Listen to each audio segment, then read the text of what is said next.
Hola, what's going on, everybody? How is everybody doing today?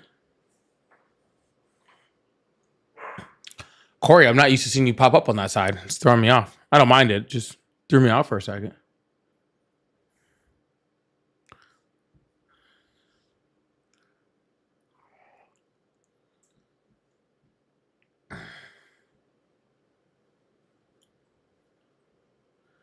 Yeah, Corey, Ari's doing well. She is. She's doing well.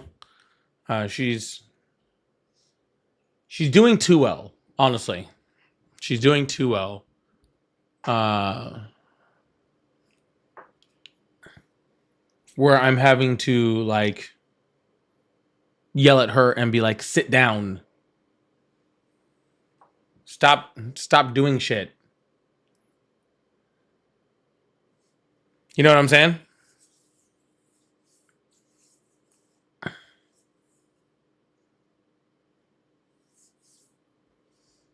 Yeah. It's literally one of those situations where I'm like, will you sit down? Okay. You literally just had surgery. So how about you sit your ass on the couch and not do anything? And she's um, not listening very well.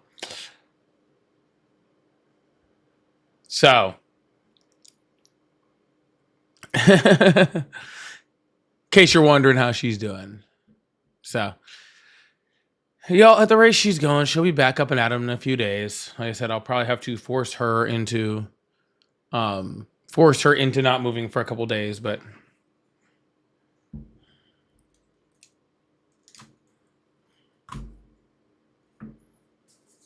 that's okay. We'll make it through. We'll make it through. Then to make things worse, and not to like try to center myself over here, but then I wake up sick today. Isn't that crazy?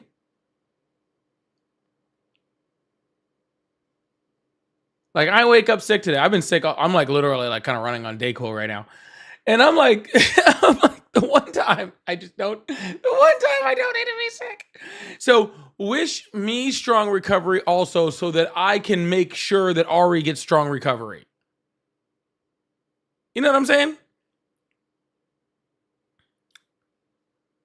Because I can't forcefully keep her on the couch without if I don't stay healthy enough to be able to do so. You know what I'm saying?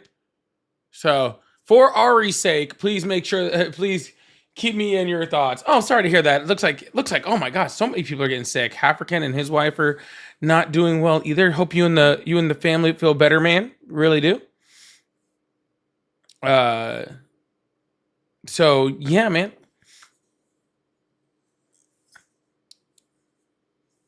Oh no, this is not a man flu situation. A lot of times it is a man flu situation. This time it is not. I've been running full speed today. I ran full speed all the way until about 4:30. Then I had to, I just passed out. I had to take a quick nap, and then I'm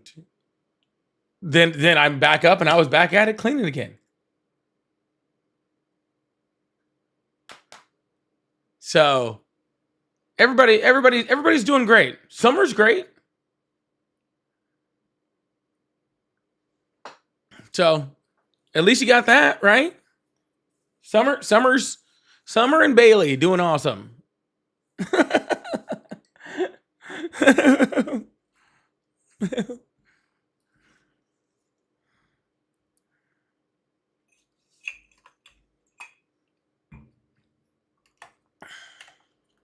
Well, it's a good thing that if I was going to be sick a day, it was not the worst day because I had already taken the day off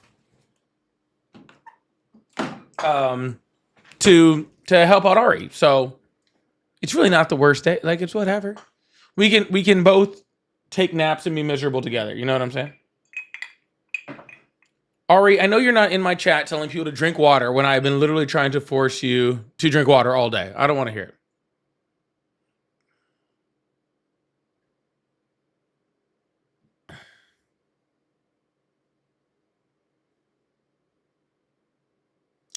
Beautiful. Biggest restriction on my biggest restriction for my surgery was I couldn't talk for the first week and restricted my voice usage on the second week. I know a lot of people that would be really happy if I had that restriction on me.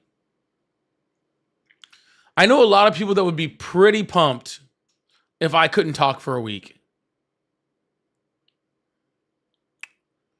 MAGA is one. Ari might be the other one. I'm not sure. You might have to ask her. She might be like, man, I could use a voice break from like his voice. You know. So that's a possibility. Ari says she likes my voice. Isn't that cute? I think MAGA would be pretty pumped if I went through a situation. There you go, Ryan. That'd be the number one person. My daughter would probably enjoy it the most. Speaking of my daughter did officially get her driver's permit today.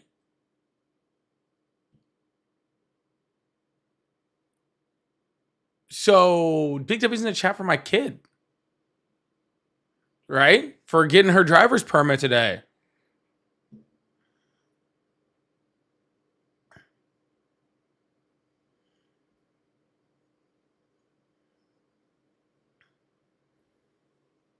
Yeah, it's pretty exciting. Exciting for her, less exciting for me, right? It seems like actually more of a my problem. I gotta deal with all the side effects of that.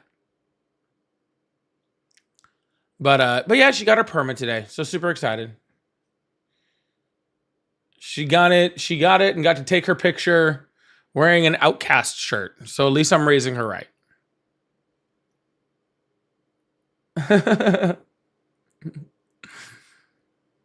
So somebody asked me, what is up with the different aspect ratio? And I believe that you mean that you're seeing me on a landscape and not a portrait style. Well, the good news for you is that you can actually just go to my profile and you can switch aspect ratios if you want. I am both on portrait and on landscape. You can watch on both. Well, you can't watch on both. Well, I guess if you had two devices, you could watch on both. You know what I would do with $1 million? I'd watch Polly on two devices at the same time. That's what I would do. But regardless, you can go and switch between the two, or to whichever one is more comfortable for you. So I am just running on both of them. And no, I will not be teaching her how to drive. She actually is in driver's ed this semester. So the school will teach her how to drive.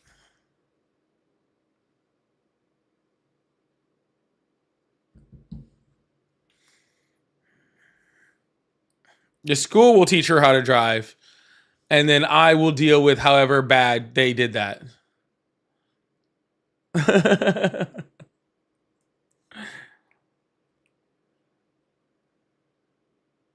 My calling is to be a college professor. Maybe one day.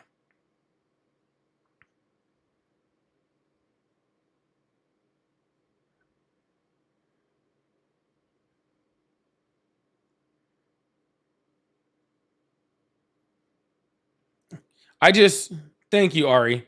I don't think I have the patience for everybody else's kids. It would have to be college. There is this one professor I watch on the social medias. I forget his name. Old white dude, long gray hair, like gray hair right here. Anyways, he teaches history. He's so good. That's what I would want to be like. He does such an excellent job.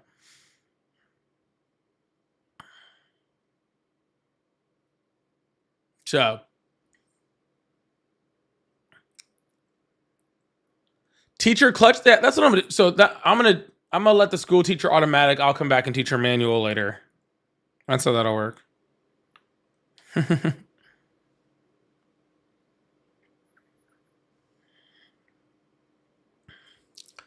I don't have patience for much.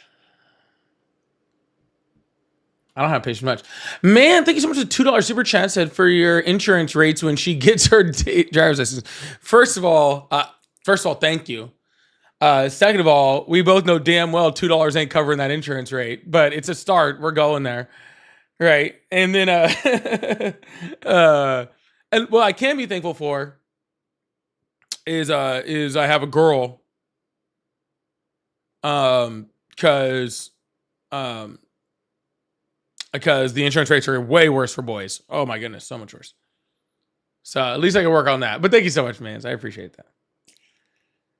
Silver says you'd be great to college kids to think outside of their comfort zones. Yeah, I think I would be good at that.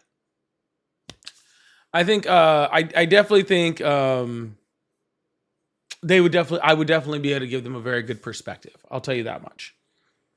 I think that I definitely have a different way of teaching, and I think that would be fun.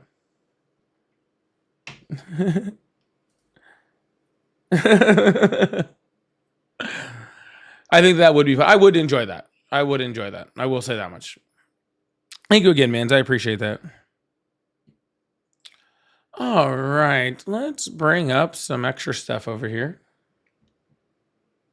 Thank you guys so much for being here. We will open up these phone lines in just a moment and get this thing started. If you'd like to support the live, first of all, thank you guys for being here. If you're new here, please make sure you guys hit that follow button, hit that subscribe button. There's not too many of you new ones here yet today, since we're just starting out, but that's okay. It'll be nice and filled up soon. So yeah, make sure if you do support Trump and you want to talk to me, this is always the best time to talk to me. Because as we get this live going, you're going to see a lot more people in that are right now. And yeah, then it's going to be a lot harder to get a hold of me. If you'd like to support, if you're over on the TikTok side, first of all, let's double tap that screen. Let's get this thing up to that first 100,000 likes. I really appreciate you guys. Also, if you guys would like to donate gifts in any way, shape, or form, I do have the gift gallery. We are trying to light that up. We are back on the first day of it, which is really awesome. So please make sure that you are doing that if that's what you're into. But remember, tapping's free also. So either way, I really do appreciate it. Also, of course, if you're on the YouTubes, I do have super chats, super stickers, memberships. Become a member. We are going to be doing a lot more. Wait till the end of the year. I'm telling you, wait till the end of the year. We're going to have a lot more interesting things going on. A lot more membership stuff. I was actually just telling Ari about a new members only show that I want to do the second I get the time, which I will eventually. So yeah, it'll be really, really awesome. I appreciate you guys. John, thank you so much for the $5. It says, thanks for getting my mind off my chronic pain. As somebody who deals with chronic pain, I completely understand that. And whatever you can do to help get your mind off of that, I'm glad to be helpful. So thank you so much, John. I'm going to say thank you so much, John. I'm glad you're helping you use me and abuse me for this all day long. Use me and abuse me for that all day long. Okay. I'm glad that Corey was the only person that got the "What would you do with $1 million" quote, so I know who the degenerates are. And this is the last one. I'm glad that when I said that, at least somebody freaking responded correctly. Every once in a while I just say things just to see who the degenerates are, right? And Corey never disappoints. Corey never disappoints. All right. You can always count on your grunts for that, right? All right. Well, phone lines have just been opened up. I don't know if we've had any callers yet, so that's okay. That gives me plenty of time to talk about well, maybe not. I was going to talk about the halftime show. Maybe this guest wants to talk about the halftime show. Hello, how are you? Hey, Polly, just want to say hey. You guys are amazing. I watched you and Ari the other night. It was a blast. Just sending love from Colorado. Hell yeah. Stay warm. Okay. Thank you. Yeah, that was very, very sweet. W's in the chat for caller. Yeah. That was an interesting. Did anybody here actually watch? Did anybody here actually watch the Turning Point USA halftime show? Not very many people did. So if there's not anybody here, it's not surprising. Okay, so that's the part of this, like doing this, that is like the worst. Like I can deal with the callers, I can deal with like the racism, and like I can deal with all that shit, right? The worst part about doing this is that I have to watch the shit that you guys don't have to. Like that halftime show. It was really rough. It was really rough to watch. I'm not gonna lie. Hello? Hey. Hi. How old are you? 21. Awesome. Do you still support Trump? No. All right. Thank you. It was really rough to watch. I mean, if you even take out like the Kid Rock, like lip syncing part, which was horrible. One of the guys, I don't even know who he was. I honestly, to be completely honest with you, I can't tell you, besides Kid Rock, I really couldn't tell you who most of the people that were singing were. Okay. If you want to be completely honest. But I will say, there's this one guy, he would, like, all he was doing. Have you guys ever seen that pandering video by, what's his face? I forgot his name. Hello, are you there? All right, go ahead. That pandering video, that's all he was doing. He was just like, I like to drink a beer. I like to fish. I like to sit in my deer stand. Yeah, Bo Burnham, that's it. Like, that's all he was doing. He likes to kiss his fish. I forgot about that part. There was a part where I'm pretty sure he says he likes to kiss fish.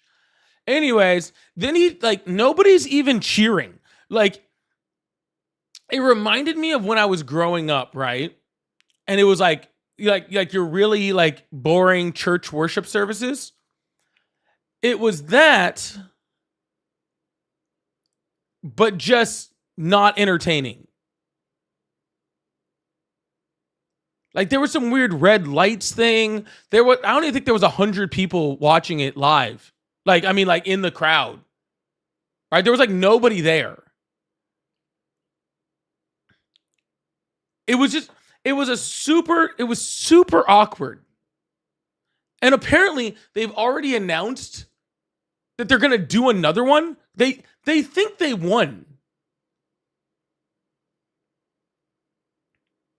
And then there was this video. I saw this other video today, and this guy was like watching the chat while all of that was happening, and the chat was like wasn't even doing anything. Like, they're pretty sure that most of the people, like the people watching that show, were just bots. They weren't even real people.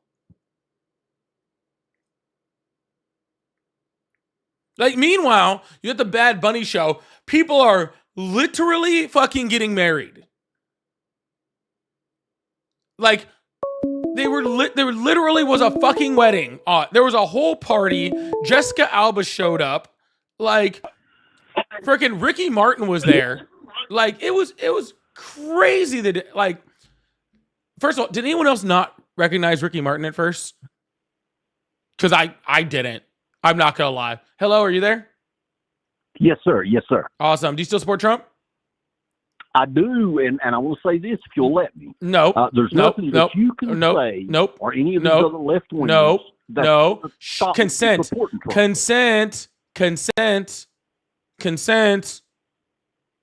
What are you talking about? I did not give you permission to say anything yet. Stand by. How old are you? You don't have to give me permission. I got freedom of speech, boss. Yeah, and I have freedom to hang up. Watch. Literally, Pedro Pascal showed up. Cardi B was there. I didn't recognize Ricky Martin at all. Right? I could have done without Lady Gaga doing the, I don't know what she was doing with her hands. Okay. I don't know what she was doing with her hands, but, like, I mean, her voice is beautiful. Her voice is beautiful, but she started doing something with her hands, and, like, I wasn't sure what she was doing. Yeah, I think she was trying to salsa. She could have left that part out. All right, she could have left that part out. I'm just saying. Okay, she could have left that part out. Okay. But and you know, anyways. Even the worst parts of Bad Bunny's show, like whatever Lady Gaga, she looked like she was trying to karate chop something. She was like doing what she was like. Anyways, even that was so much better than anything that happened at MAGA Safe Space Show. You know what I'm saying? Which is really all it is. It's just MAGA Safe Space Show. Right? They need to be safe from brown people in Spanish. Anyways, hello, how are you? Hey, bud, how are you? I'm doing good. How old are you? I'm 52. Awesome. Do you support Trump? I do, yes. Awesome. Did you watch that atrocity of a halftime show with Kid Rock? It was not atrocious. I watched both, actually, and I thought they were both very good. Kid Rock literally took the microphone away from his mouth, and he was still singing. He was literally lip syncing. He was literally, I mean, like unequivocally, literally lip syncing. Uh-huh. How are you gonna call that? Like, even on, like, one had a wedding and like a whole party and was talking about togetherness and how we need to come together as people and a country, and the other one seemed like a bad lip syncing church service, except for I think it was to the devil because it was mostly red lights and it was really weird. You know that guy sings about liking underage girls, right? Oh my God, really? I mean, he does. Okay, so I mean, he just that is just like a real thing that did happen, right? Uh-huh. I don't know about that, man. I just think this is sad. Because obviously the Bad Bunny show, it was great. There was a wedding and it was a very good show. He's an entertainer. The other show, the Turning Point show, it was good. People were singing, and I thought I was, you have to, you have to see both sides and just stop, looking at the other like it's the devil. It's insane. Because we have to separate. This is entertainment versus the other episode thing that's happening in the U.S. I do separate both, and that's why I can say that both shows were fantastic. Yeah. I mean, but see, when it comes to separating people, like Bad Bunny talked about togetherness and, how we all need to come together, and, there's like how love trumps hate and all that sort of stuff. And Kid Rock said, was it young women, I like them young. Some call it statutory, I call it mandatory. Like, I'm sorry, those aren't really the values that I personally, like adhere to. I did find it quite weird though. Well, how there was actually hold on. It is kind of weird though, and well, maybe it's not weird. Maybe it's actually quite expected, right? That was actually played. Like, they knew, like, before they, like, that show, that was his actual lyrics, and they still played him on, like, a Christian television network, right? Like, I'm just saying, like, maybe if you're a church network and, like, the church has been known for abusing children, then maybe you don't put on the guy who brags about, like, abusing children. Kind of strange, I understand. Right? Though, I understand, and if what you're saying is right, then yeah, I would disagree with it. It would not be acceptable in my book. But you can also say the same about Bad Bunny. You've heard Bad Bunny songs. Yeah, there's a couple of songs that have beautiful lyrics, and I love them. But man, there are some songs that are just dirty and horrible, meaning in their lyrics. So you could say the same about Bad Bunny. That's what I'm saying. Because if Bad Bunny wants to do dirty, nasty things to adults, that's totally cool as long as they're consenting. But when you do it with children, it's not consenting anymore. You see the difference there? If Bad Bunny wants to make fuck songs, right, with freaking, with other adults, good on him. Like you know what? I actually encourage that type of thing. I think that's great. Let's get freaky with consenting adults. See, that's the problem. That's where I have the problem, right? It's not with the sexuality of music. That's been in music forever, right? It's when you're bragging about statutory, like underage girls. That's what you're bragging. That's what Kid Rock did. Mm-hmm. There's a difference. And you're right. I'm not going to argue about that. You may be right, and that's fine. But the thing is, still, I guess I'm too old, perhaps, but I like, nice songs. And I don't like songs that talk about, hey, I want to grab it and I want to do this. It's just too bad. And Bad Bunny has those songs, and that's why I don't like them. Do you speak Spanish? Yes, I do. You do? Okay. Just curious. Yeah. So yeah, man, this is just sad. I am a Trump supporter. He's rough around the edges, man. But I just wish we would leave aside this division. It's just so divided. And I have to agree that part of it is just Trump, the way he talks, the way he speaks. He has divisive rhetoric, and yes, but man, you have to admit he has been a good president. No, he hasn't. He has done good stuff. How? How? What has he done that's good? Okay. Well. Okay. Things like, for instance, the very first thing he did was just keep men out of women's sports. He signed one executive order, sir. He signed one executive order that affected 12 people. And that's good. Sir, if the president of the United States affected 12 people and 12 people only, he's not a good president. Okay, and let me be clear. He's affected all of us, like on all sorts of different things, right? Like he's been very good about making sure prices on everything have gone up, and that the unemployment rate has gone up, and that we've lost millions of jobs, and that all that. He's done great on that for everybody else. But literally, the one thing you can brag about after he's negatively affected the entire United States with all these horrible things, you're like, but now 12 people that I can't name can't play a sport now. Like, are you serious, dude? Okay, well, you said what things he has done. I started with that. And, how about you start with something that actually anybody cares about? Because I've never met any of those. But I do care. Sir. No, hold on. No, sir. Have you met any of the 12 people it affected? No. Okay, cool. Can you name the 12 people that it affected? No. Cool. Can you tell me what sport? Hold on. No. Can you tell me what sport or what school they played for? Any of them? I mean, I don't know. Riley Gaines. That's the only one. This did not affect Riley Gaines at all. Oh, of course he did. It did not. What do you mean? Of course it did. No, it did not.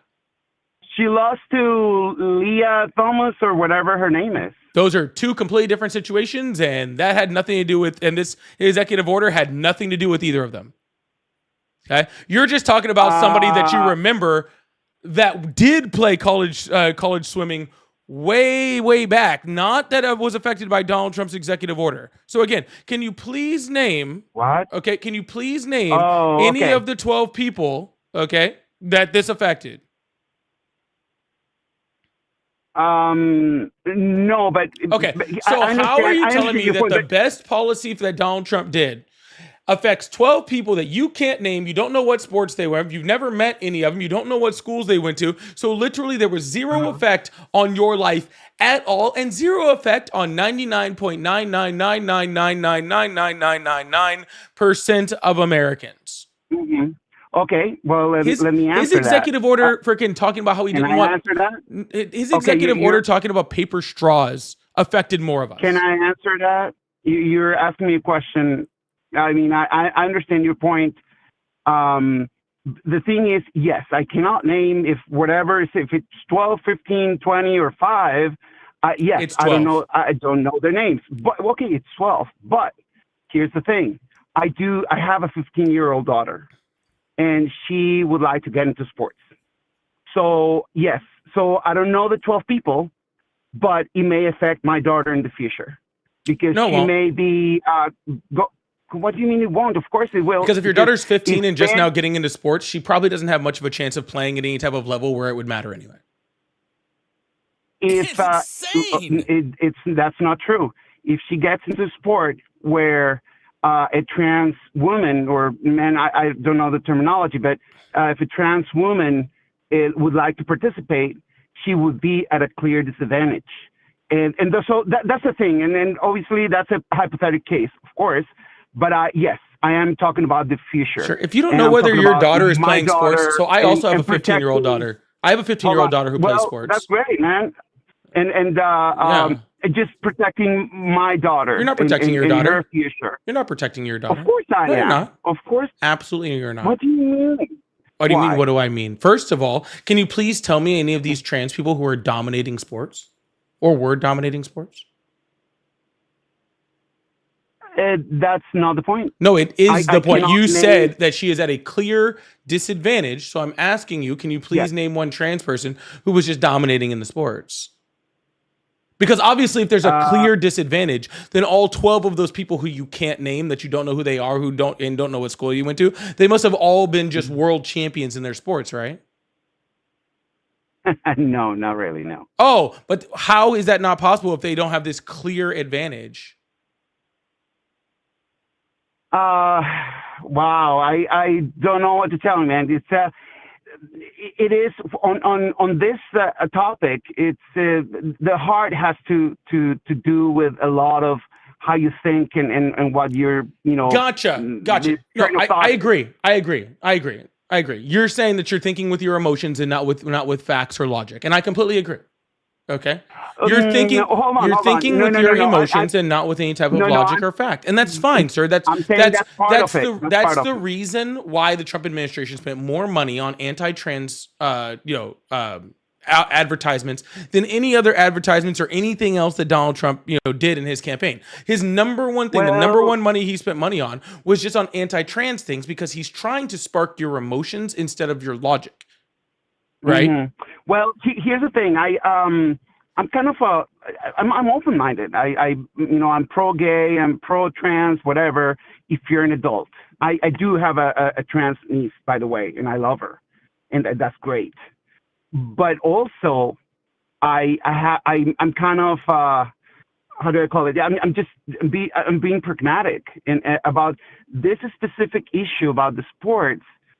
Men biologically are stronger than women, and it is unfair that you put men, even though they say they're trans and they are women now.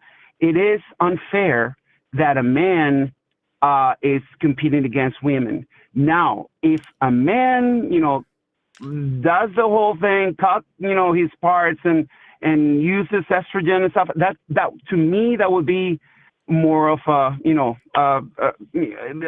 can probably deal with it. But the thing is, I don't need you to deal with it. Hold on. Why do I need you to do? Why do I care what you think, dude? What do you mean? You don't, obviously. Well, sir, I don't know why anybody needs you personally to sign off on any of this stuff. First of all, the executive orders that Donald Trump signed only affected trans people in the NCAA. They were already all adults. None of them were dominating, just like you very so eloquently said. So obviously they don't have this mass advantage, or they would have been dominating, and they're not. But I think that you have a very masked and skewed view of what fairness is. Right? Uh-huh. You're very, very concerned about fairness when it comes to trans people, but you said you have a daughter. Yeah. Or shouldn't you be a lot more concerned with how unfair it is, when it comes to professional women's sports versus men's sports and the amount of compensation that they received, or the amount, that they, the facilities or the uniforms or any of the other equipment that is garnered to them? Even in the NCAA, the overwhelming majority of NIL money goes to men over women, right? They're giving substandard facilities, and even when it comes to even when it comes to Olympians, right? That's not fair. Yeah, None of that is, right? No, sir. I know why lots of stuff is. I know why all that stuff is, but is it fair? It is. It is fair. Hold on. I don't think you know. I don't think you know what fair is. Okay. Well, let me answer your question. You spoke. I want to talk about what you said, and that's you're saying, if I understand correctly, that sports on men they get more money, they get better facilities, et cetera, et cetera, et cetera. Yeah. I understand that. I believe that there is a reason for that. Of course, there's a reason for that. There's tons of reasons for it. I didn't ask you for a reason. I asked you if it's fair. Yes. So can I answer that? I think it's fair because of the reason. And the reason is sport. This is a capitalist world. And men's sports, men bring more money into the table than women.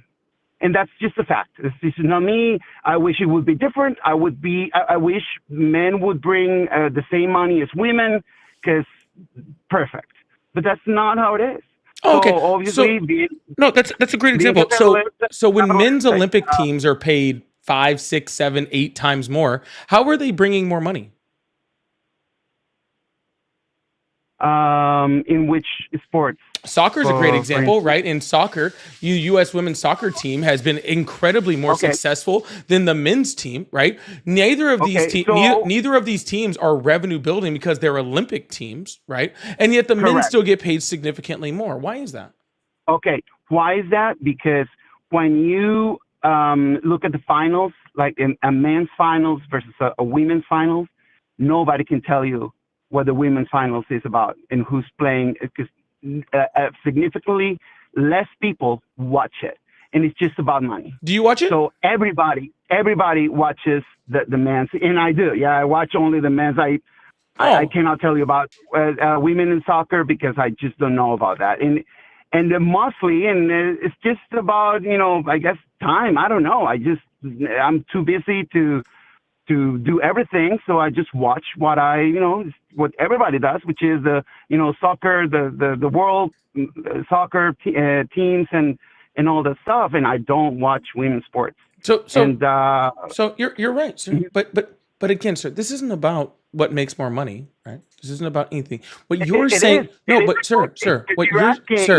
on, sir. Yeah. What you're saying is, okay, when it comes to trans athletes. Okay, I have no problem with demeaning trans athletes or putting down trans athletes or punching down to trans athletes, because I think that it should all be fair. But the second I show you all the rest of the things that are unfair when it comes to women's sports, now you have an excuse for every single one of them, right? Because earlier you told me it was all about your daughter and your daughter having a chance to compete, your daughter having a chance for fairness, your daughter having a chance for X, Y, and Z. But for some reason with your daughter, if it's trans people that you've never met that don't affect you, then we have to punch down on them.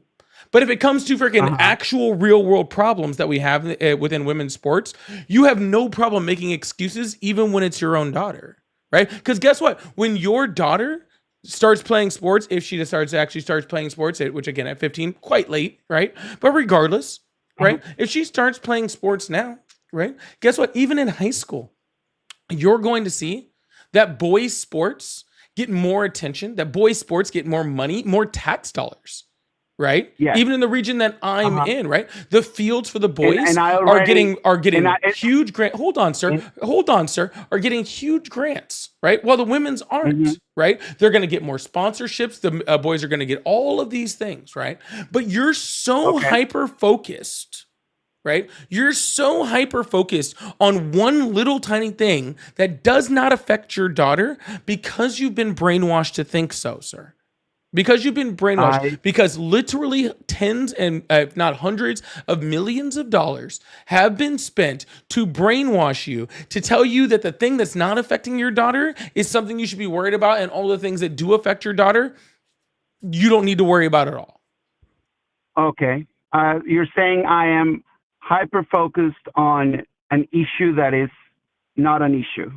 Is that correct? Absolutely. Okay. Well, I understand you. I respect the way you think. I have to still disagree. But yes, you're right. There are more grants for men. There's more money for men than for women, but it's the same. The answer is the same. When you talk about professional level, not high school level, professional level, men's sports, they dominate the economy. They bring more money. They bring more millions of dollars. Sir. Hold on, No. I'm not holding on because you've already done this part and I've already addressed it. We are not talking about the reasons in which men make more money. We are talking about the idea of fairness. You brought up the idea of fairness. If everything was fair, okay, if you understand what the word fair means, if everything was fair, they would all make the same amount of money. But it's not fair. Not fair. Okay? It's not fair to those women athletes. It is not fair to those women athletes. Okay? It's not fair. Okay? But that's the entire point, sir, is that when it comes to the fairness, you have no problem making excuses for the fairness, okay, when it comes to who makes more money. Okay, but when it comes to a fairness, right, that's apparently taken away by trans athletes in sports that you can't name, that you don't know any of the athletes on, that aren't dominating, right? Then all of a sudden it's all about fairness. You're selective in your choosing of when things are fair and when they aren't, right? It's not fair. It's not fair. It's not fair, right? If you want to look at society historically, that some people are born women, right? Or born at different times. Women born not too long ago couldn't get bank accounts. That's not fair. Women born not too long ago couldn't divorce their husbands. That's not fair, right? Freaking black people in the not so distant future of humanity were slaves. That's not fair, right? Life isn't fair, dude. The world isn't fair. Okay, so let me address that. You're saying that it should be fair. No. Okay. You're saying it should be fair. No. I'm sorry. I misspoke. I'm trying to address your idea, which is what should be fair is that men would get the same money as women in sports. And you know what? You're right. I have to agree. When this is not a business, meaning, elementary school, middle school, high school, this is really just kids, developing. Is it fair that it's a business? Sport. Probably not. There you go. So it's not fair. Probably not. Yeah, no, it's not. Probably not. It's not. It's not fair. Yeah, correct. So I understand that. So, it shouldn't be a business. But this is an ideal world. I agree with you. Men and women should get the same. Sir, pay. I'm not even making that argument. Sir, I'm not making that. This is what you're so caught up on this one part of the argument that you don't even understand what I'm saying. And that's why I keep having to bring you back. You are caught up on me thinking that I'm saying that everybody should make the same amount of money and that everything should all be completely even across the board. That's not what I'm saying. Okay? That's not what I'm saying. I am saying, that your idea of fairness, is very, very specific to one little tiny thing when it comes to women's sports. All of the rest of the unfair things that happens in women's sports, you don't give a shit about. But when it comes to this one tiny itty bitty little thing that doesn't affect you or your daughter, you all of a sudden care only about fairness, but when it comes to everything else, you don't. That is probably true, and I'll tell you why. Because every American, me, I have a business, I'm busy, and I read the news, I listen to you guys or any news outlets and stuff, and there are issues that are brought up, but it's probably my fault. I haven't stopped by and think about, okay, what is it fair? Why is it men's sports versus women's sports versus all the money that they get versus none of the money? I haven't thought of that. I just, there's an issue that's brought up, there's a news that's coming up, and I make my own, I listen to it and I make my own decision about it. And that's really it. Obviously, you're right. gonna make one more statement as somebody who has a daughter, because I do want to address this one part before we're done with this, because this conversation is going nowhere now. But I want to be very, very clear about the danger that you are inflicting on your daughter, right, with your type of ideology. Right? Because what you are saying, right? What you are saying is that people can only play sports based off the genitalia that they have or the genitalia that they were born with. Therefore, what you are now saying is that somebody needs to ensure that that's happening. Right? So what you are saying is now all it takes is a simple accusation, right, from anyone that says that your daughter shouldn't be playing the sport that she is playing. And now who's going to verify that? Are we going to have somebody checking their genitals before they're allowed into locker rooms, before they're allowed into sports? Who's going to be doing that? Is that going to be men? Is that going to be women? Or that's going to be strange people, right? That are now having to check your daughter's genitalia just based off of a single accusation, or for anybody else's daughter, right? No, of course not. No, but that's what it leads to, sir. But that's what it leads to, sir. That's what it leads to. Yes, it does. It not only does it, it already has in many circumstances in the United States. So don't tell me it's not going to, because it already has. Okay. Nobody's looking at anybody's genitals. They've literally tried to pass legislation in multiple different red states for this specific thing, sir. What? To look at the genitals of yes, people? To actually have genital checks on children. Oh, Jesus. No, that would be horrible. Stop children, I would disagree to stop with that. children from trans children from playing in a sport. Okay? You are taking, sir, this ideology, right, is just another way to control women, all right? To make sure that women do not have control over their own bodies because somebody else needs to be able to check it to make sure that they are allowed to play an X, Y, and Z sport. Okay. It is another form of just controlling women, which the right continually tries to do. So please stop, okay, with this whole anti-trans thing, protecting your daughter, because your ideology is what is going to be hurting her. Okay. But I'm going to move on to the next caller because I've been talking to you for way too long, but I hope you have a good one. All right. It's okay, man. Thank you for taking my call. Yeah. All right, y'all. Please make sure you guys hit that follow button, hit that subscribe button if you haven't already. I really appreciate you guys. Thank you so much. Guys, it's all about controlling women. And when you start doing genital checks on children and start doing stuff like that on women, you're just going to end up in a situation where women are, again, more subjugated and just ends up really poorly. So if you actually have daughters, you should think about that more than you're worried about some sport. Okay? By the way, your kid's probably not a professional athlete. I mean, just statistically. Right? Like statistically, I know it's your special little snowflake and you love your little flower and all sorts of stuff. Your kid's probably not a professional athlete. Just thought I'd let you know. Like overwhelmingly probably not. Shenanigans. I also wish people understood hormones and vaccines better and a lot of things. Feisty, thank you so much. Blinded, thank you so much. Dragon, thank you so much. I threw all your guys' super chats up because they were super relevant to what we were talking about at that moment. But I do want to go back to this one. Feisty was trying to buy that caller a clue. I don't think it worked. Y'all, if you guys would like to support, I do have. Thank you so much. Feisty, Blinded, Shenanigans. Make sure you guys hit that follow button, hit that subscribe button. We do this every single day, so I really appreciate you guys. Well, actually, we're kind of going down like 5 days a week now. So, but if you'd like to support, I do have super chats, super stickers. I like to throw them up, as you guys have seen.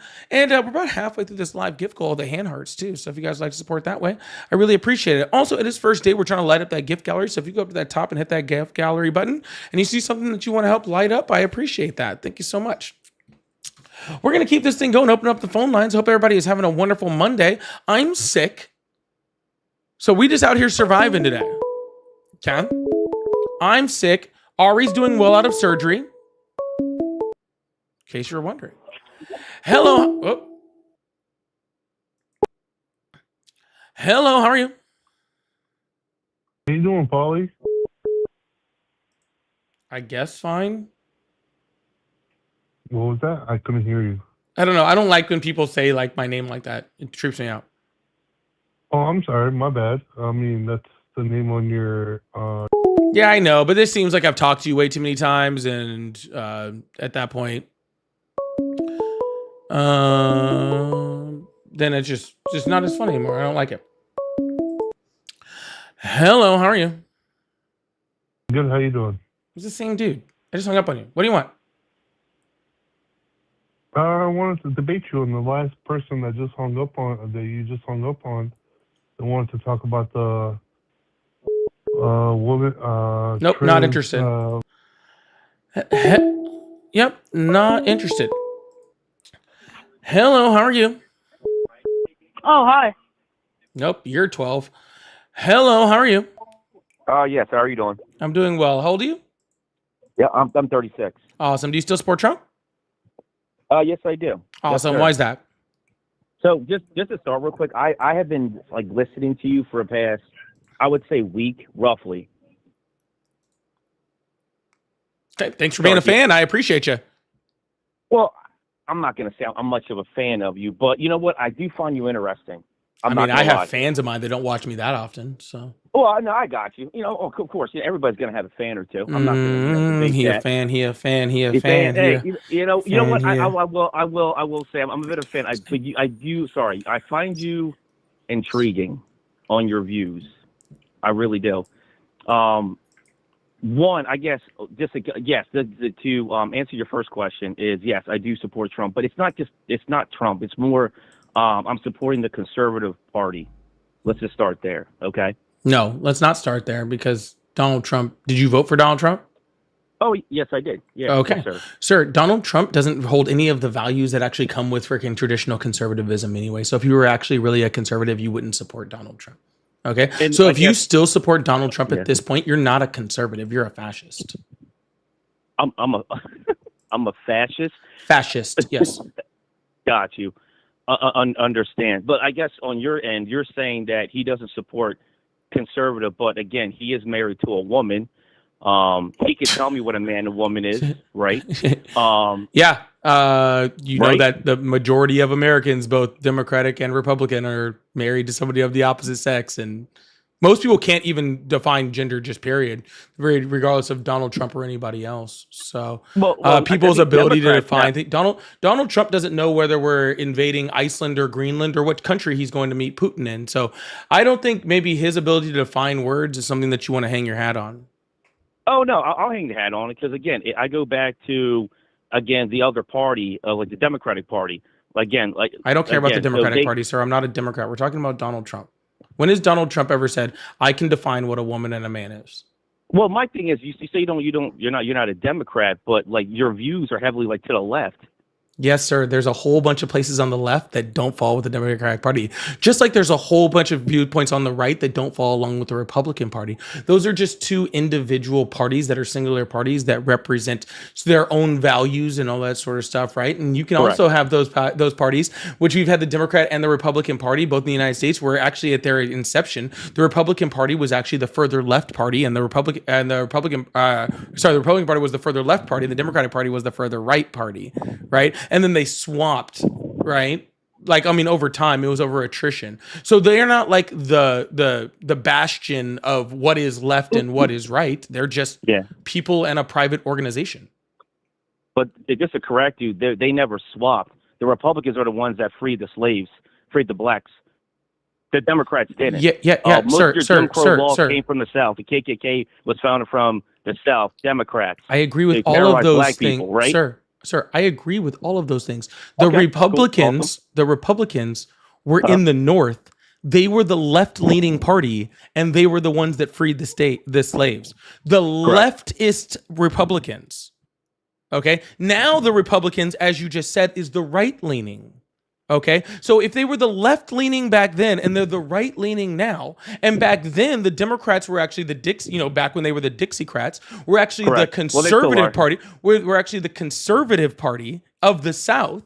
Okay, and now they're the left-leaning one. What is that called, sir? If they used to be Republicans left, Democrats right, and now they're Democrats left, Republicans right, what does that mean they did, sir? Well, you're stating that they switched. That's how you're putting it. No, sir. That's what happened, okay? The Republicans used to be the left-leaning ones. Now they're the right-leaning ones. The Democrats used to be the right-leaning ones. Now they're the left-leaning ones. See, back then, sir. Sense. Back then, when history doesn't even say that. Sir, literally in every college 200 level history class that anyone's ever taken. I love college. Yeah, you did not go to college. Will become a liberal. No, thank God. I don't need to. I'm a blue collar worker. College. I don't need to go to college to identify what a man and woman is. Like, that's ridiculous. Sir, you wouldn't need to go to college to learn what a man and a woman is. Well, you would need to know. You would need to go to college to know what the Overton window is. Yeah.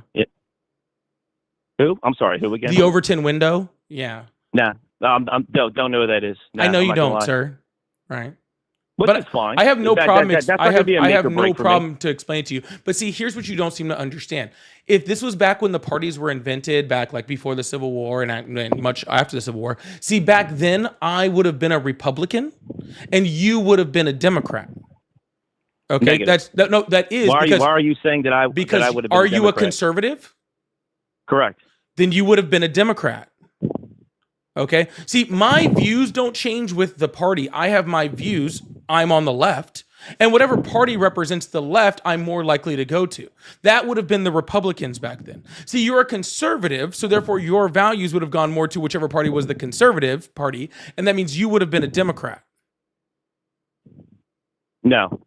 I'm not asking your opinion, sir. I'm trying to inform you. It's not my opinion. I know what you're trying to say. I'm not trying to say anything, this is the sir. First time I've ever heard it this way. I'm like, it doesn't make sense. When you go back to history, I'm looking into it.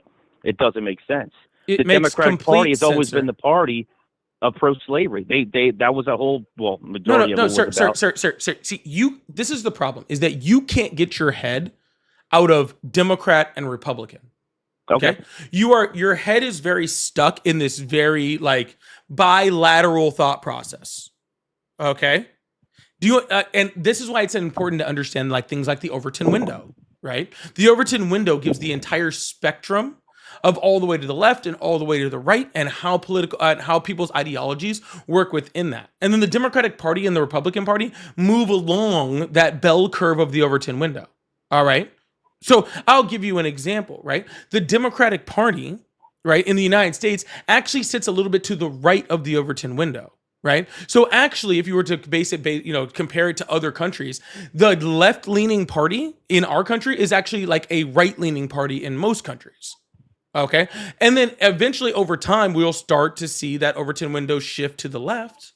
Right. And then what you'll see is the Democratic Party getting more, more progressive or more liberal, however you want to say it. And the Conservative Party will shift right and left also. OK, you're worried about the parties. I'm worried about viewpoints. See, I'm on the left, regardless of which party represents the left. If there's a new party that comes out and they happen to be competing and they're more to the left, then I'm with that party. All right. The reason why I'm not a Democrat right now is because the Democrats are too far right on the Overton window for my viewpoints. So unless you're saying your viewpoints are specifically tied to what the Republican Party does, okay, then you would have been a Democrat back then because you are a conservative. Understand? No, I like the breakdown of that. I will agree about 25% of that, because I'm looking into this Overton window as you're talking to me. Because again, I never heard of this before. I have to educate myself on this. You should also look up the party switch. Well, the party switch. I guess you want to start with what, like Lyndon B. Johnson? Is that what we're going to go with?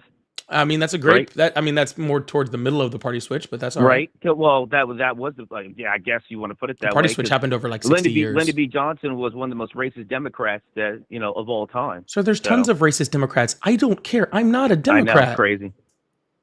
Sir, are you trying to get me to the? Sir, I don't understand why you're trying to get me to the. Sir, what do you want? Sir, most of America and the founders of it were all racist, right? The founders of this country owned fucking slaves. I don't know. George Washington literally had slave teeth put into his mouth. Okay, that is true. Yeah. True. So like, you trying to do like, oh, there was Democrats that are racist. Yeah, there's plenty of them, sir. I'm not a Democrat, so I don't know why you think I need to fucking defend that. Well, I guess okay. Can I ask you one quick question? What do you want then? Like, what is your base premises about you not liking Trump? Yeah, I don't like bad presidents. Yeah. I got you. All right, hey, I respect it. That is a good answer. But it's like, what about Obama? What about him? What about Obama? Is Obama president? Obama hasn't been president in how many years now? 9? He was president for 8 years, right? Yeah, but he hasn't been president in 9 years. So why am I talking about Obama and his presidency as opposed to the current president who's right now who sucks? Was he a good president? I guess yes or no to you. I think he did more good than bad. Yes. You think he did more good than bad? Yeah, he wasn't a perfect president. Okay. He had some immigration problems. Some of his foreign policy wasn't the strongest. A lot of his domestic policy and the things he tried to do were very good. And I think there was a lot of things that he should have done that he didn't do, including like codifying Roe v. Wade and pushing further on universal health care. I think that all of those things are true, right? But Donald Trump, okay, who is currently the president, couldn't touch Obama with a 100-foot pole. Nah, I don't think so. I think you're wrong. I really do. For the point of fact that at least, again, Obama to me, I'm getting off of him, but he more divided the country with the whole race bullshit. Trump's slogan is "Let's make America great." Again, I'm an American. I'm mixed. My father's Puerto Rican, my mother's black, but I'm American first, and I work hard just like you do. I don't divide us. So it's like, Obama did start with the whole dividing, with the whole race bullshit. I'm sorry. What did Obama do to do that? Well, let's start with one. He signed all the 6 or 7 of those LGTB bills. Whatever. LGBTQ bills don't have anything to do with race. What did he do for race? You said he divided us based off of race. What did he do on those? For that, I would say, one was that DEI bullshit. Sorry, I keep apologizing. DEI existed well before Obama. Yeah, he pushed it. He talked about that. But the other thing sir, is I will give no, sir. You're moving it, and you're trying to move it like real fast, and I'm trying to stop it right here. Okay, because what it sounds like to me, you're saying is Obama was really divisive because he was black. Correct. Oh yeah, 100%. Oh, okay, cool. So Obama existing as a black man is what made him divisive. Got it. Nah, I wouldn't say. You literally just did say it. You literally just did say it. Well, yeah, that's fine. I'll go with it. He used his skin color to be like, I'm going to be the first black president. I'm going to do great things. And come to find out, he never said that. He actually never. He actually never said those words. He didn't even say things close to those words. He literally just was the first black president, and that bothers you. I don't know. I think Abraham Lincoln was. They said he was half black. You know that, right? Supposedly. Nope. They said his mother was black. Nope. Literally, no one said that. You look into some history of it. You get down the dark web of it. It could be true. I don't know. Again, I don't think that's all true. Don't get me wrong, sir. But could it be? I don't know. People were mixed. People were mingling back then. I don't know. Yeah, I know. Thomas Jefferson enslaved his own children. I agree. That is a history fact. I'm not going to debate that. That is crazy, right? Hey, crazy shit, right? Sorry, I apologize. I mean, crazy life, like you said earlier. That life's crazy or not fair. I apologize, not fair, like you said earlier to that last caller. Gotcha. So you like Donald Trump because Obama existed as a black man, and that bothers you. All right. Well, at least we got there, guys. You know what? Maybe next time Obama should try to be less black and to make this guy happy. Well, no, I wouldn't say he's black. It's just that he let me down as him being a black president. Because one, he's a Democrat. It's like, why as a straight man you're going to say you're going to support this LGBT stuff that has nothing to do with really being straight or helping kids out. There's no such thing as being trans. Literally tens of millions of children literally got health care under Obama's administration. Dude, what are you talking about? I have that Obamacare. I have that insurance plan. Basically, it goes off your income. It was, the concept was okay. Sir, but that's actually helping children. That's like actually helping children. But children, it's helping everybody. Yeah, but children are included in that, sir. Yeah, because Obama did policy that helped everyone, not just people. Not just sir. He didn't just help people, okay, that were exactly the same as he is, which is what you're advocating for. You are literally advocating for saying, I don't know how as a straight man we should advocate for LGBTQ plus policies, right? Correct. So you're literally saying, I don't want to help anybody who is not exactly like me. No, that's not it. No, that's exactly not what I'm getting what you're saying. That is what you're getting at. That is where you're at. Illness. I think these people truly need help. Sir, I think you truly need help, but for some reason I'm still talking to you. Well, yeah, that's fine. We're having a conversation, right? Like you're supposed to do, have a conversation on here, right? No, I just have conversations with people that I want to have conversations with, and you are about on that limit. Yeah. Fair enough. That's fine. I just wanted to just, have somewhat of a conversation, just fill it out. I just find this more intriguing. with you, how you always say like this is the whole Trump thing. Again, I'm a Trump fan. It's just again, I don't support any of the Democratic stuff. Again, Democrats just raise taxes. Well, they want to talk a bunch of all the gay stuff. They want to support illegal immigrants over Americans. Well, Donald Trump did specifically say that smart people don't like me, so that is true. You know what? He did say that, but at the same time, I think wasn't it what's his name? Biden said I wasn't black if I didn't vote for him. Didn't he say that? And what was another one that? Lyndon B. Johnson. What was his famous saying? If we give black people free stuff, he didn't say black, he said the N-word. If we give black people free stuff, we're going to keep voting for us. We got blacks for the next 200 years. That was another famous saying. Why do I care about any of this, sir? Because the Democratic Party's been I'm brainwashing black not people a for so fucking long. Democrat. Are you actually a stupid person?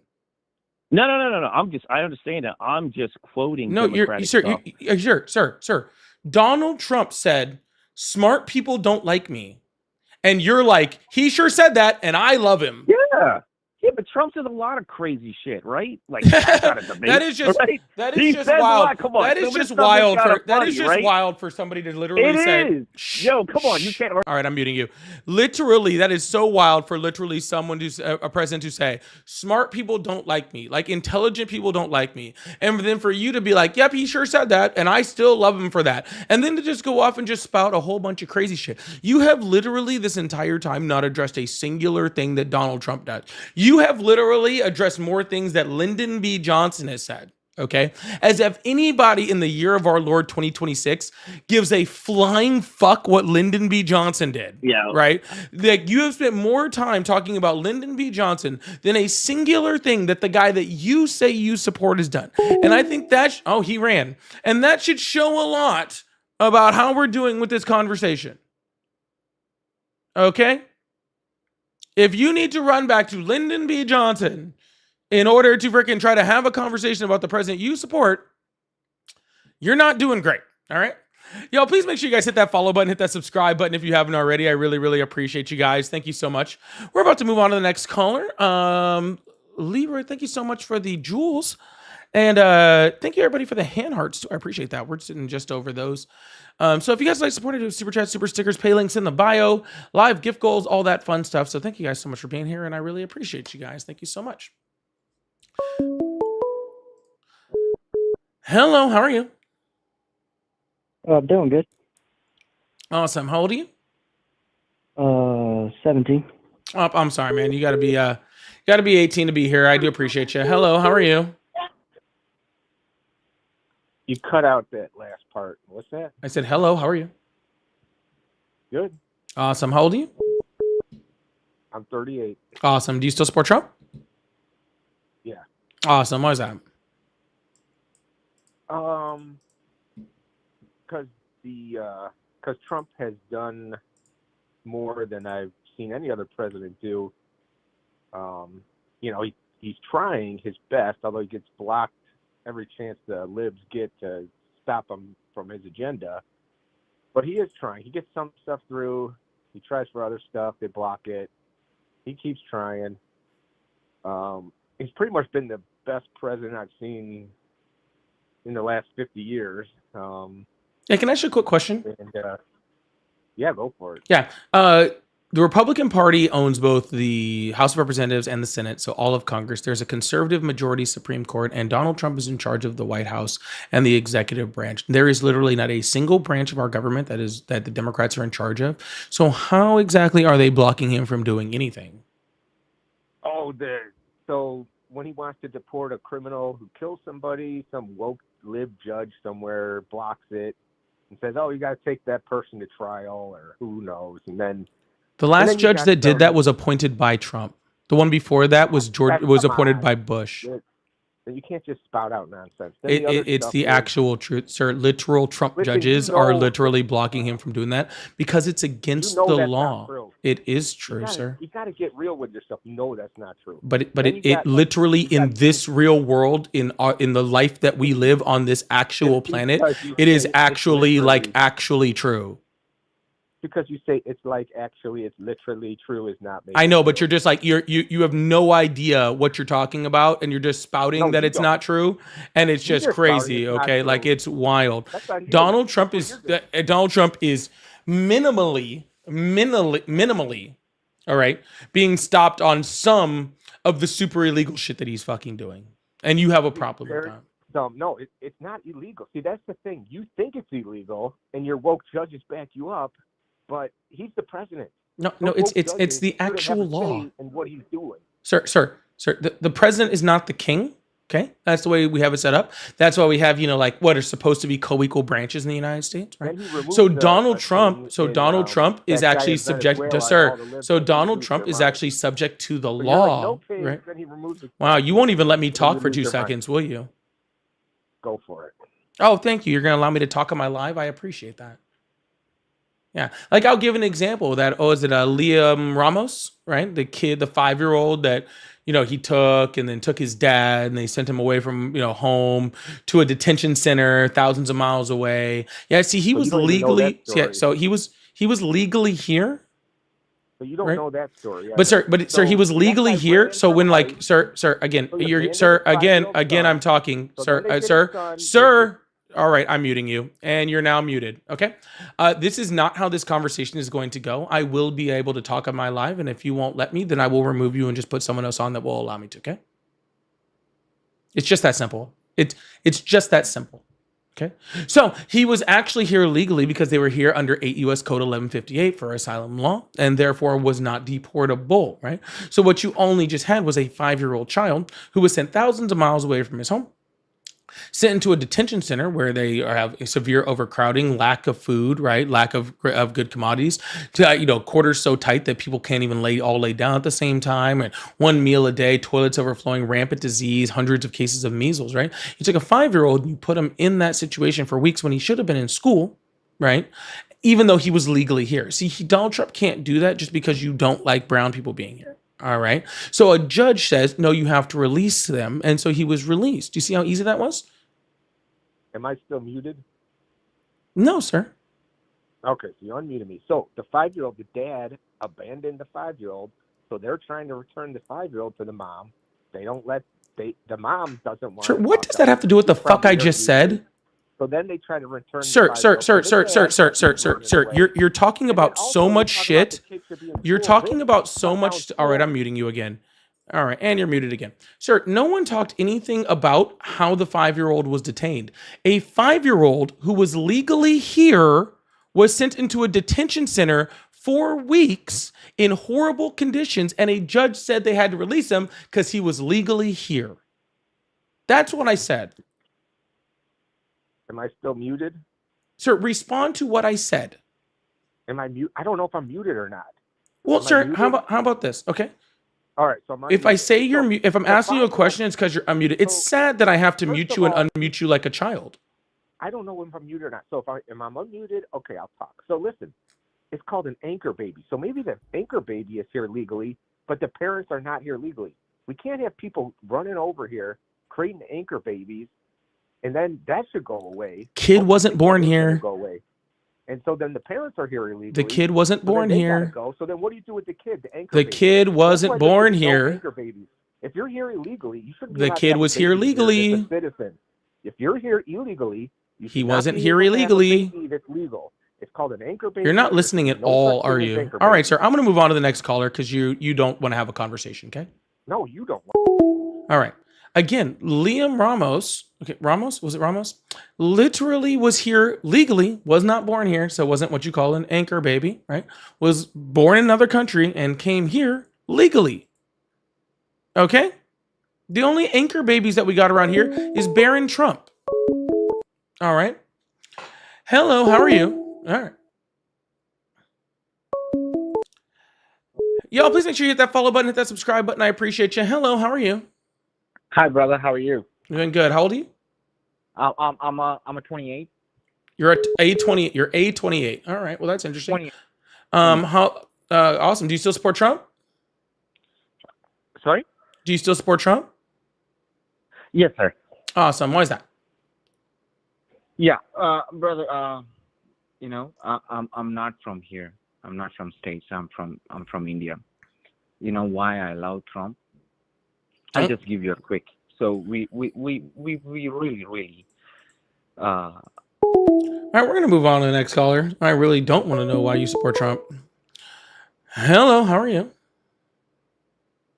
Oh, where'd they go?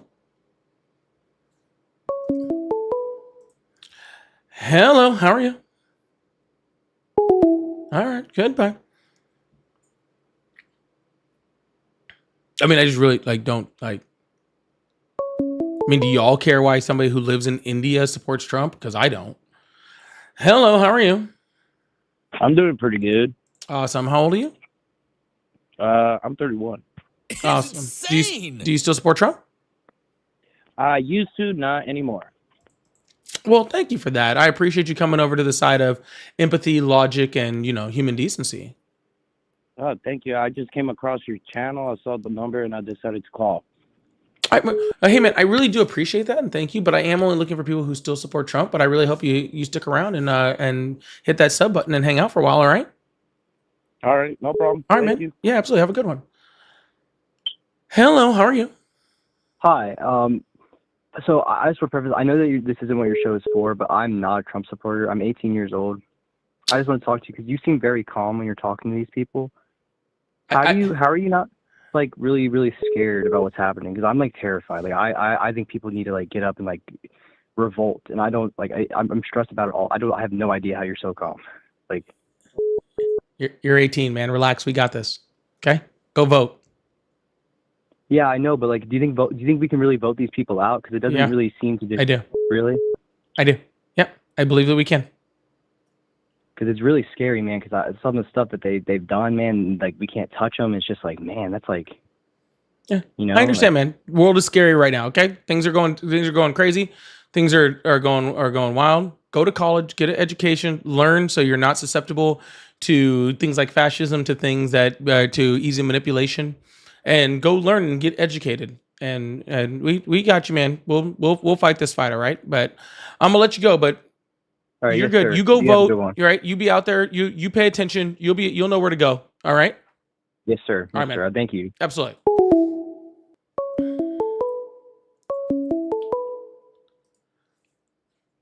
Hello, how are you? Good. Oh no. Go play with Legos, kid. Woo! That kid was actually, I think, in diapers. I'm the problem. Thank you so much for the $50 super chat. Big W chat for I'm the problem. Thanks, Ethan. I appreciate you. So this guy is too stupid for us to talk to. By a long shot. He definitely was. That dude was wild. Thank you so much. Big W chat. Jesus Christ. Guys, you have to let me answer the phone. If you're calling in multiple times, you have to wait for me to actually answer. You can't hang up after 2 rings. Then I'll never hear you. All right? It doesn't work that way. Thank you so much again, Ethan. I appreciate that. Hello, how are you? Good. How are you? I'm doing excellent. How old are you? This? How old are you? Oh, are you on YouTube? I am, sir. How old are you? I'm 40. Awesome. Do you still support Trump? I just turned 40. Do you still support Trump, sir? What's that? Sir, are you with us here? Hello. Do you still support Trump? Yeah, I support Trump. Awesome. Why is that? Yeah, I do support Trump. Bruh. Yes, I do. Bruh. Bruh. I dead. Hello, how are you? Hi, man. What's up? How old are you? 19. No, you're not. I'm in college. What college you go to? I won't disclose that, but it's near Pitt. Hello, how are you? Hey, how you doing, buddy? I'm doing great. How old are you? 58. Awesome. Do you still support Trump? Do I support Trump? Yes. No, I have to say no. That's not why. No, I don't support Trump. I saw you had it posted, but it was just more of the conversation that I heard, where some of the guys you had calling in, in their responses. And I just felt like I wanted to give you a call.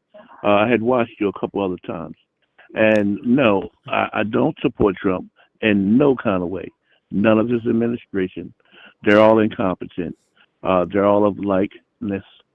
And I just feel like the type of man that he is, he needs to be sir, I'm so sorry. I know I really don't want to cut you off. I'm not trying to be mean, but I really am trying to get along to somebody who supports Trump. So I do have to let you go. All right. Oh, so you're looking for something out of them.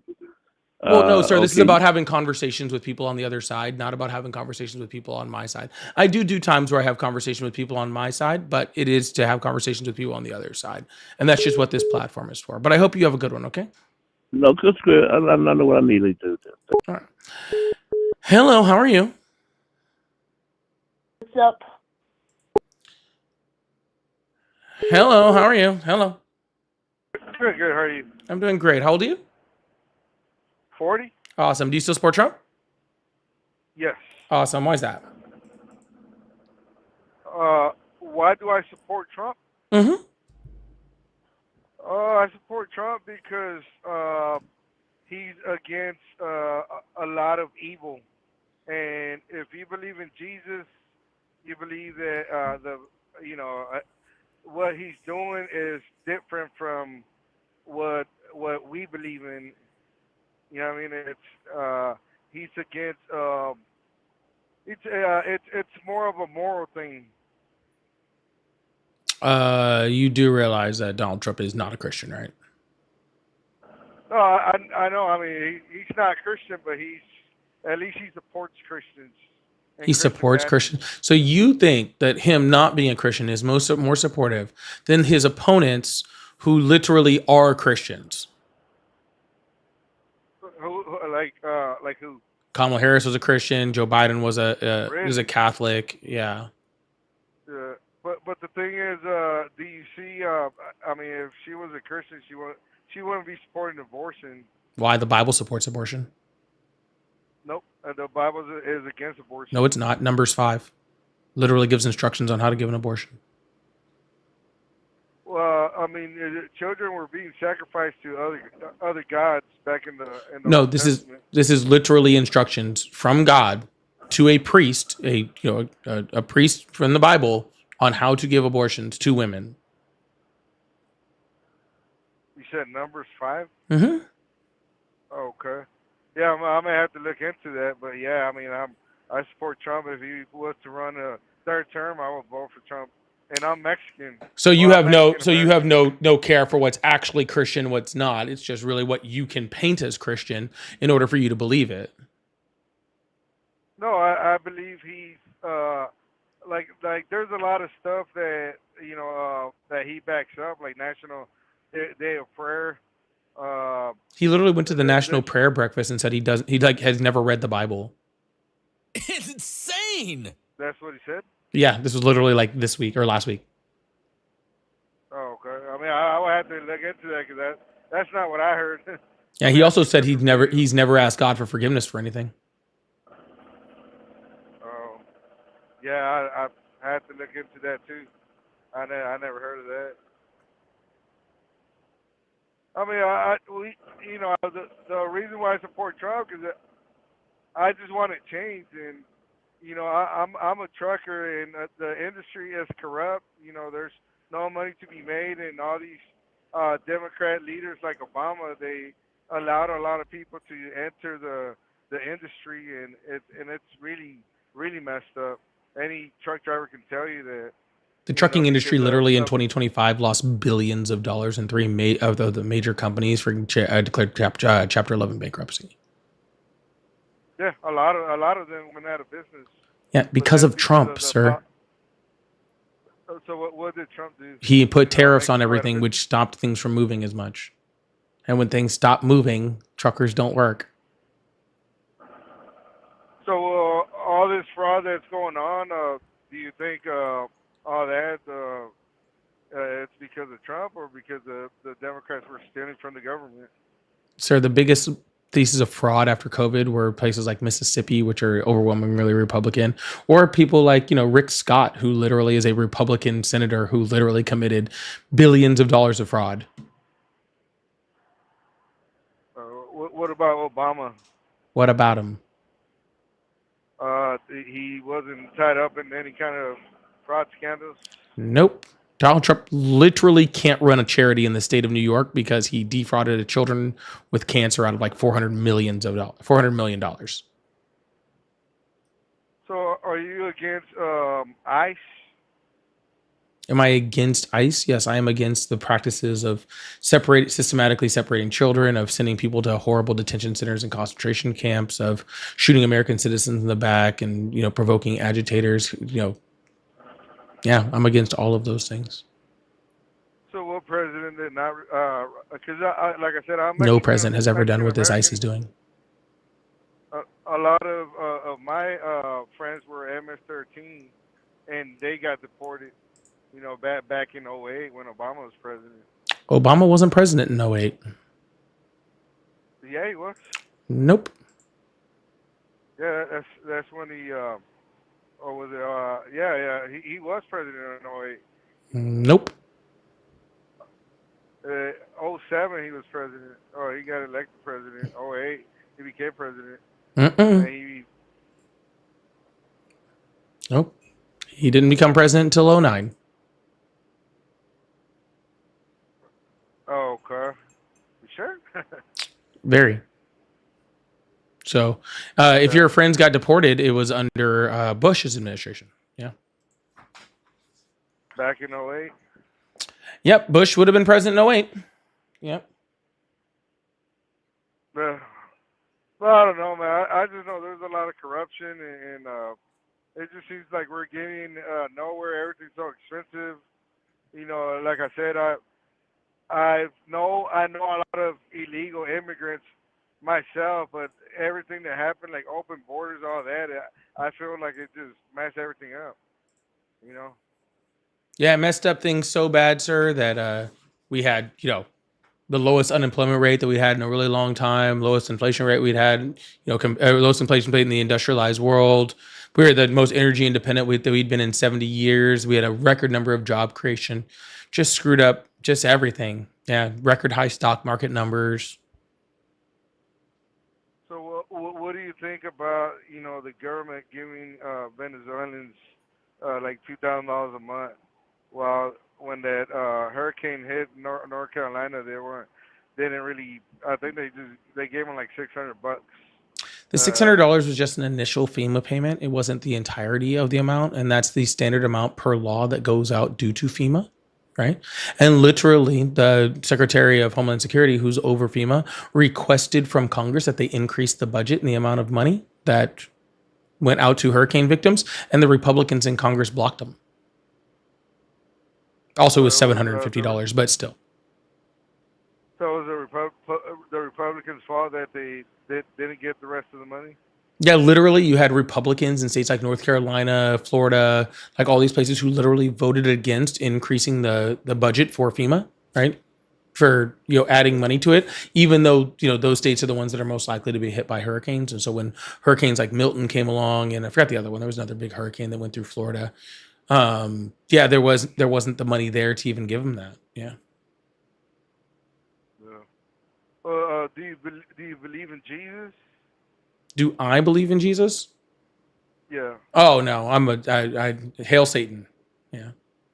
Oh man. Why? The Lord rebuke. Huh?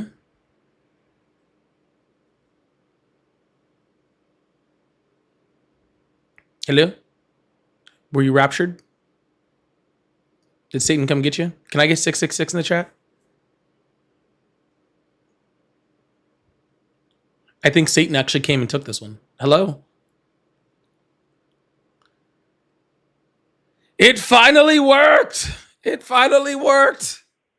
Satan came and took one in the middle of the conversation. Thank you so much, AJ. Oh, did he bring you back? No, I'm losing signal.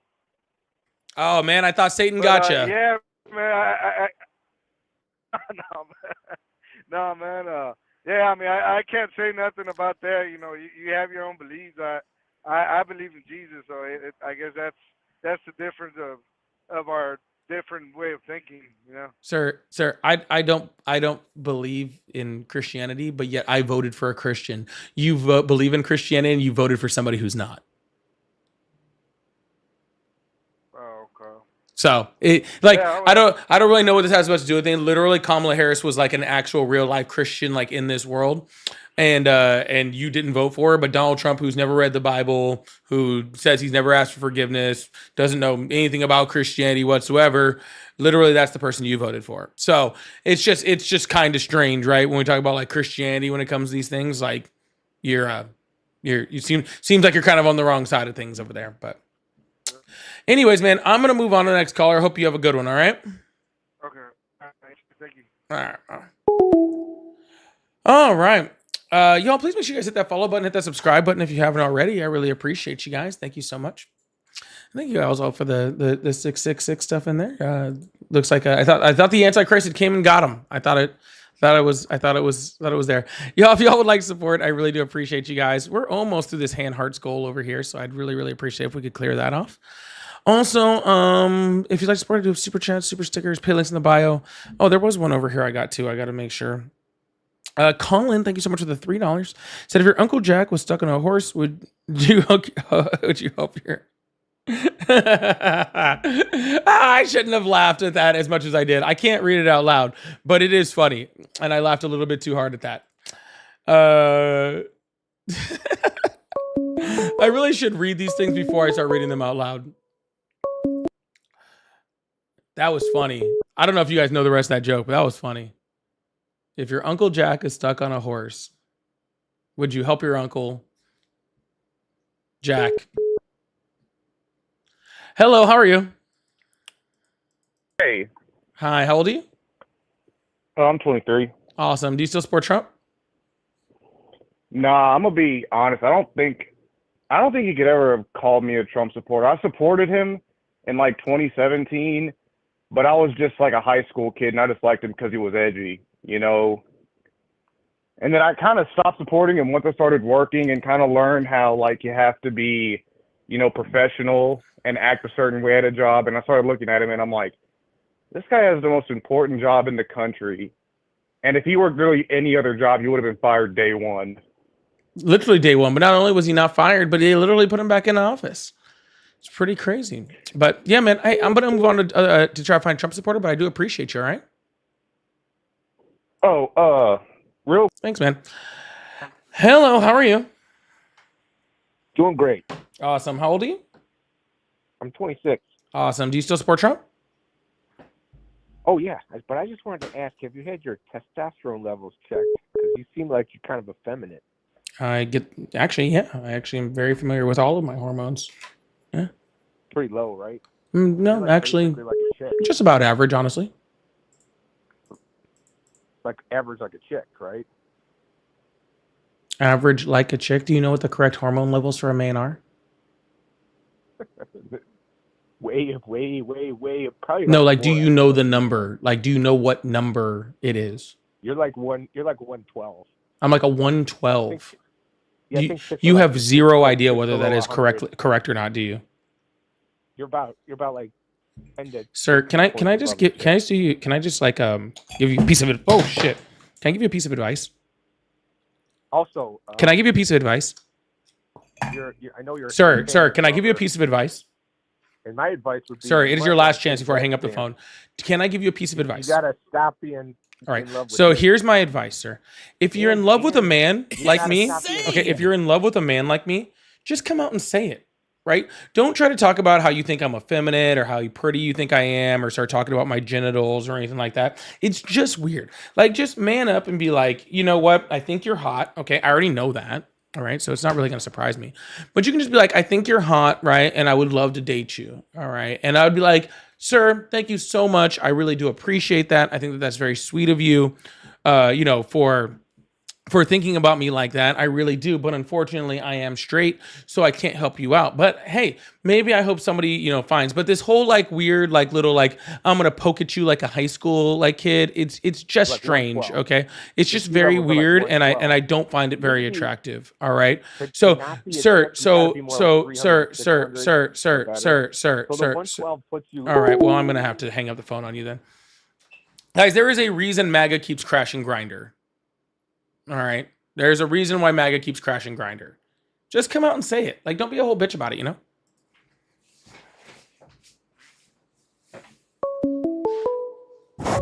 Oh, shit.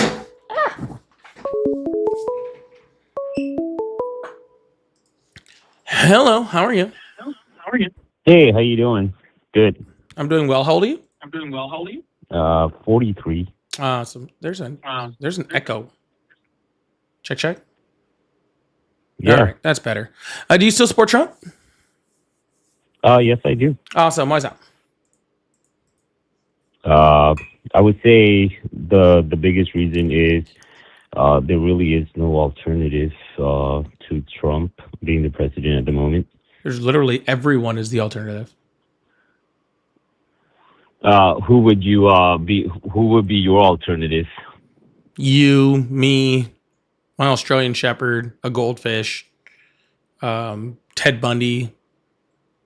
I think that's easy to say, but I think even if I was the president, I would be highly easily controlled by not just the Congress and the Senate, but a lot of big business would definitely make sure that I would be suppressed from Wall Street controlling the media, with I would say large corporation controlling a lot of the money. I think Trump is the anomaly, meaning that he has like a really good, I would say, a good way of getting towards people without having the media being.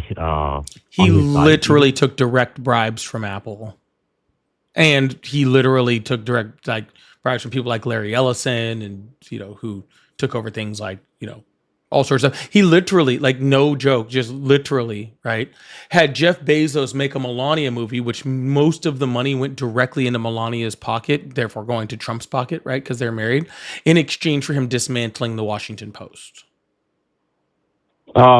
Yeah, these are kind of like things that was going to happen regardless, right? For example, like if you want to talk about Walmart, if you want to talk about large corporations, No, we're talking like about the Home media. Depot. You said Yeah. the media, yeah. So that's why I'd rather have you, sir, because at least if you're going to be controlled by the media, maybe you probably don't have the freaking the clout to just break things like the Constitution and the Emoluments Clause, right, openly without being impeached by somebody, right? Where Donald Trump seems to be immune to having to follow the law. Right. I feel that is a little bit of a vague statement. I think Trump is succeeding in getting more people to support him than us or anyone else is basically because he is able to bypass the mainstream media that's controlled by Wall Street, right? I feel Trump resonate with a lot of people who are on, let's say, the Main Street folks, right? People who own small businesses, people who work for small businesses. These are where a lot of the people are supporting him, me included, because most of these Wall Street owned corporation, including the media, really are in it for themselves, right? Are really in it for the shareholders or the stockholders and the monopoly, right? If you look at Uber, if you look at DoorDash, if you look at even Turo, right? They're all owned now by the same large corporation. Small businesses just got their ass literally handed to them in 2025. Who got their ass handed? Small businesses. Yeah, there was literally like a million small businesses that went bankrupt. I think it was actually over that in 2025 due to Donald Trump's tariffs. this is kind of true, but the tariff is really the response of what Wall Street did to No, it's a United response States, right? to Donald Trump putting in tariffs and not understanding the world that we live in, and he's fucking over No, the small tariff. businesses. Sir. I don't know what you're talking about. Donald Trump's disapproval rate is like 53%. He has an approval rating of like 38%. Nobody is like, this isn't like some big support. He has a cult following of followers that support him no matter what he does for some reason. And I don't understand really why you guys do it at this point. I thought maybe, you know, the Epstein files would have been the killer, or, you know, maybe the fact that he says he's not a Christian would have done it, or, you know, any of these things. But I don't know. You're just kind of going off on this little diatribe of just like saying shit, but none of it actually checks. So why do you support Trump? Again, I'm going to reiterate this, is that Trump is the only president that is going against Wall Street.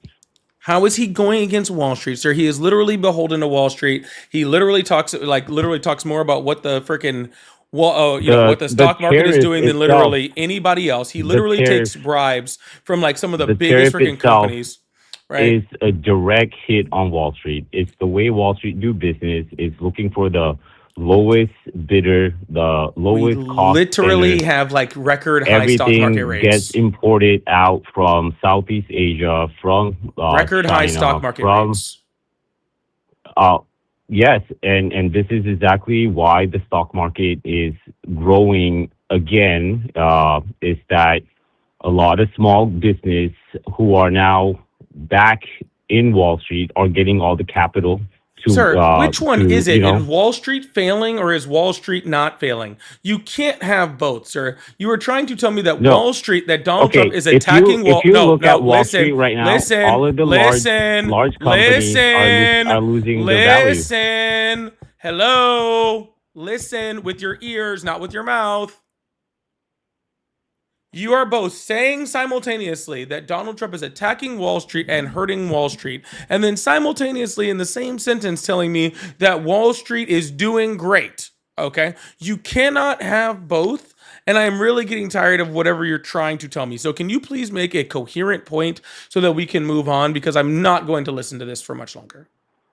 Okay, so I'm going to say this as simple as possible, okay? If you look at large corporations, okay, I'm not saying that large corporations do not exist outside of Wall Street, but for the most part, large corporation in United States, for example, Walmart, for example, Home Depot, and you know the top maybe Forbes 50 or the Forbes 100 companies, these are all the companies that are being affected the most by the tariffs.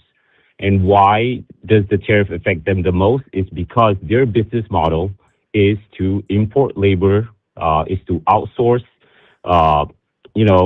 data or call centers or building their electronics overseas and then importing them back to United States.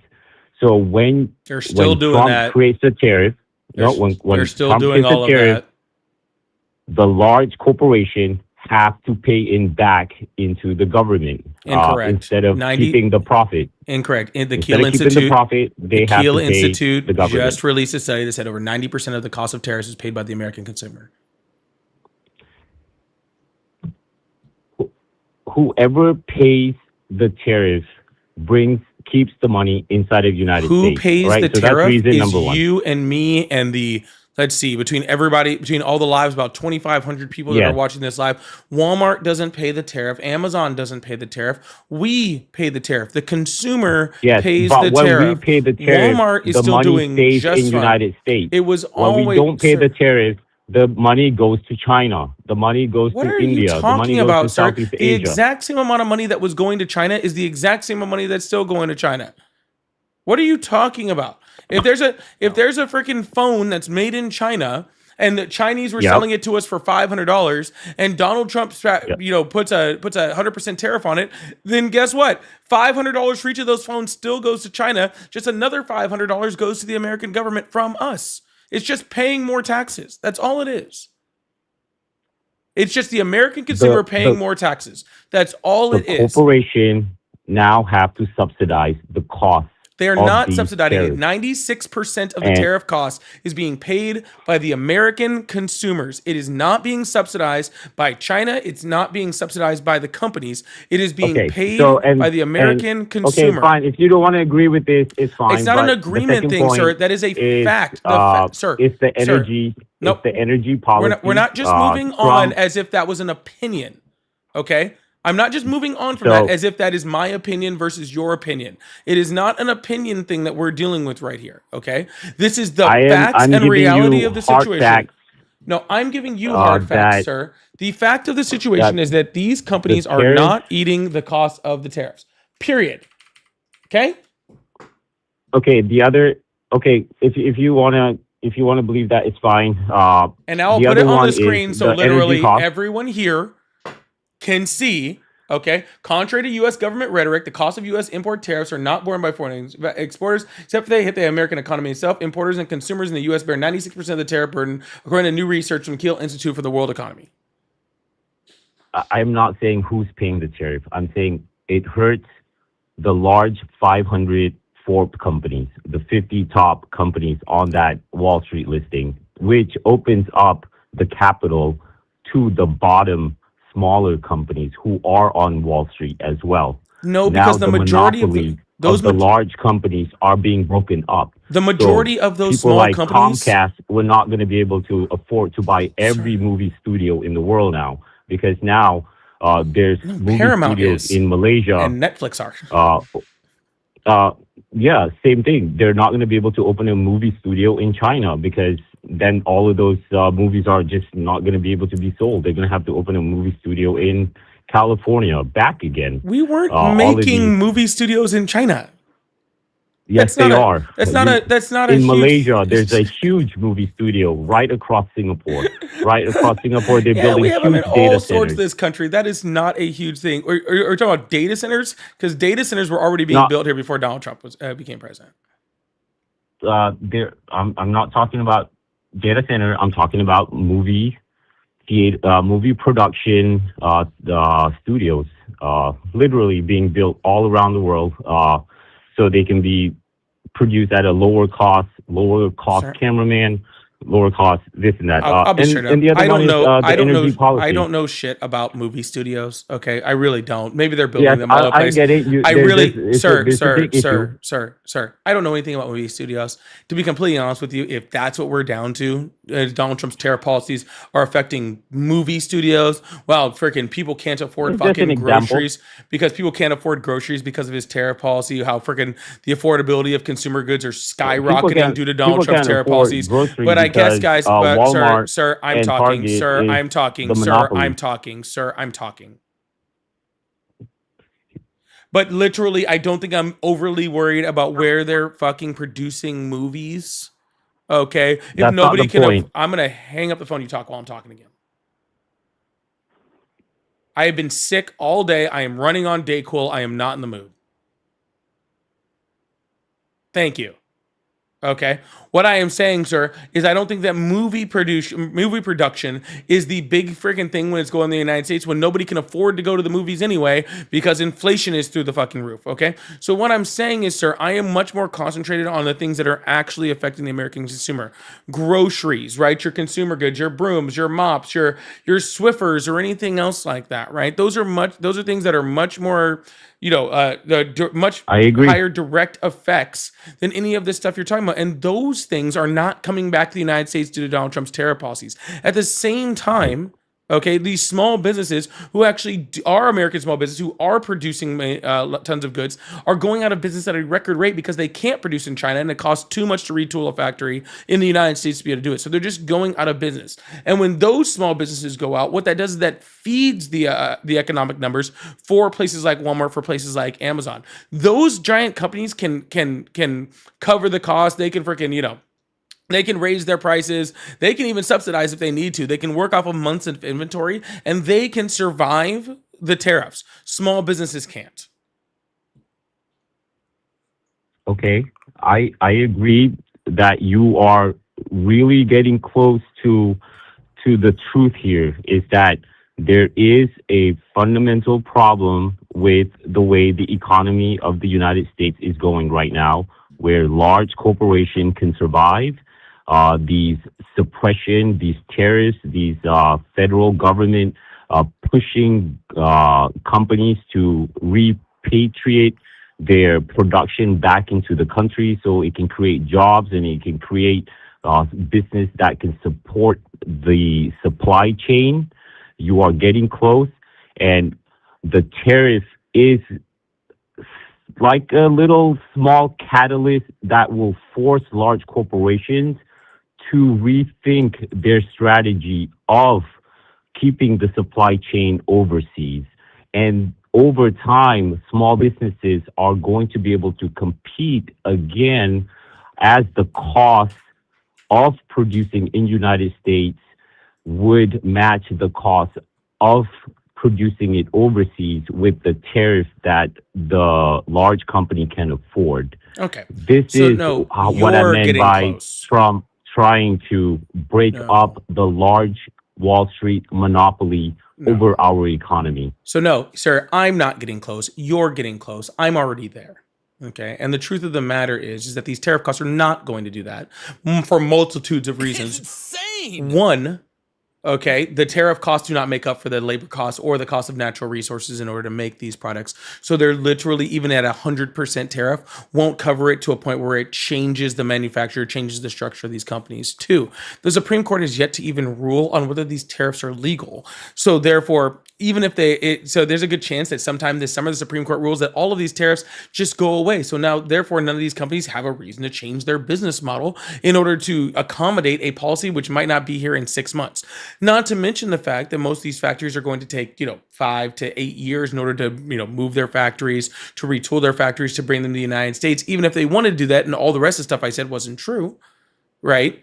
But they're not going to do that because in 5 years, Donald Trump's not going to be the president, and there's a good chance that a Democrat comes in, especially with all the stuff that Donald Trump has been doing, and gets rid of all those tariffs anyway. So it would literally hurt them in the long run in order to do that. So what we're doing right now is we're killing the American consumer, we're killing small businesses, and in the end of it, the only people that are going to be able to benefit from this are your Walmarts, are your Amazons, are all of these things, because none of these companies are breaking up. None of these companies are hurting right now. They're all doing just fine. They're all just treading water and laying off American workers at an astounding rate, just trying to, do more automation and to put AI more into things so that they can keep paying their bills. And when the dust settles, the small businesses will be gone and the large businesses will go up, and the American consumer are the people that are paying it.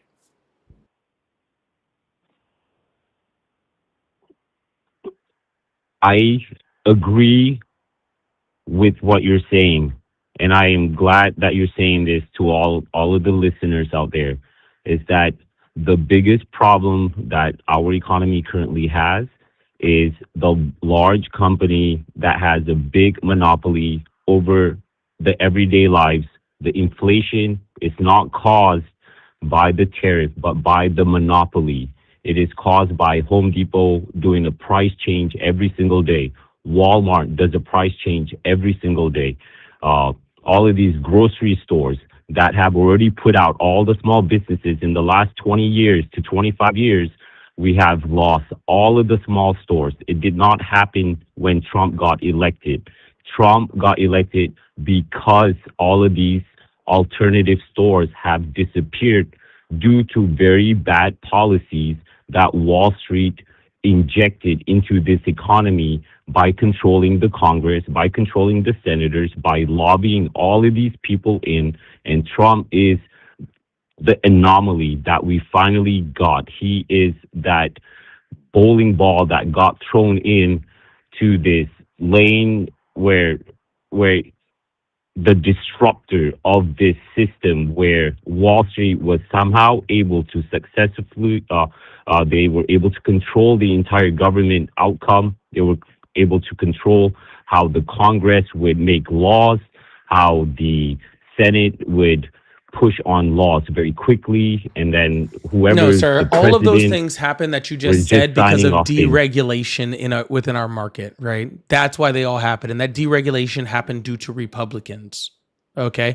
It is Donald Trump and his party that were the people that deregulated all of these major corporations, allowing those major corporations to eat up smaller companies, right? And then, yes, that gave them monopolies on the market, but that happened because of Republicans and because of Donald Trump, not in spite of him, right? And Donald Trump isn't doing anything to combat that. Donald Trump is continuing to deregulate the market, continuing to allow large corporations like that to continue to do the things that they've already they've always done. The tariffs are inflationary, right? But the tariffs are just a small part of the things that are inflationary, right? The overwhelming thing is deregulation causes monopolies. Deregulation causes these large corporations to be able to eat up small companies. And until we start getting politicians in there who are willing to re-regulate the market, right, we're not going to see that flourish. But you supporting Donald Trump as somebody who is somehow getting like through that is absolutely insane, sir. Donald Trump is the king of deregulation, of capitalism, of doing whatever the heck he can in order to make a dollar. He is the epitome of a capitalist, all the way down to suing the American government for $10 billion in order to just take money directly from the American consumers. Okay. So I think that you need to really rethink what Donald Trump is doing, because it sounds like you have a very skewed view of how Wall Street works within our government, and how things like Citizens United work within the policies of our government, right? And how money works within our political system, because it is the Republicans that are the ones that are causing that, and conservatives as a whole are the ones that are doing that, sir. But hey, I am going to move on to the next caller because I feel like we are walking in circles now. But I hope you have a good one. Yeah, before you, just one last thing before you move on. I would say that you also touch on a very good subject about regulation and deregulation, and just keep on talking about these topics, about the monopoly and about the regulation. What truly happened was not deregulation, but there's more regulation in the market than ever before. You cannot even get anything in this country now without any type of large scale regulation that a small business would highly unable to pass on. There's a lot of gatekeeping in the economy now.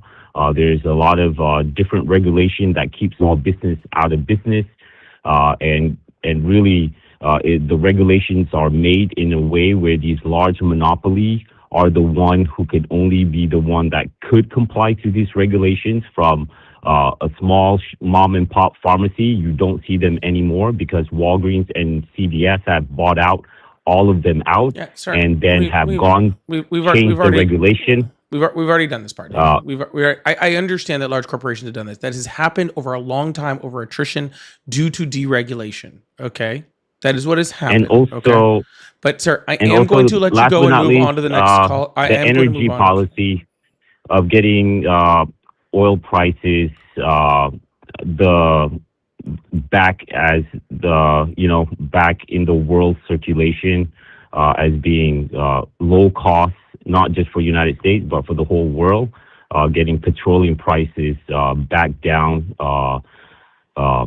to where it's supposed to be without it having a spike like during 2012, where it was up to like close to $7 in some states.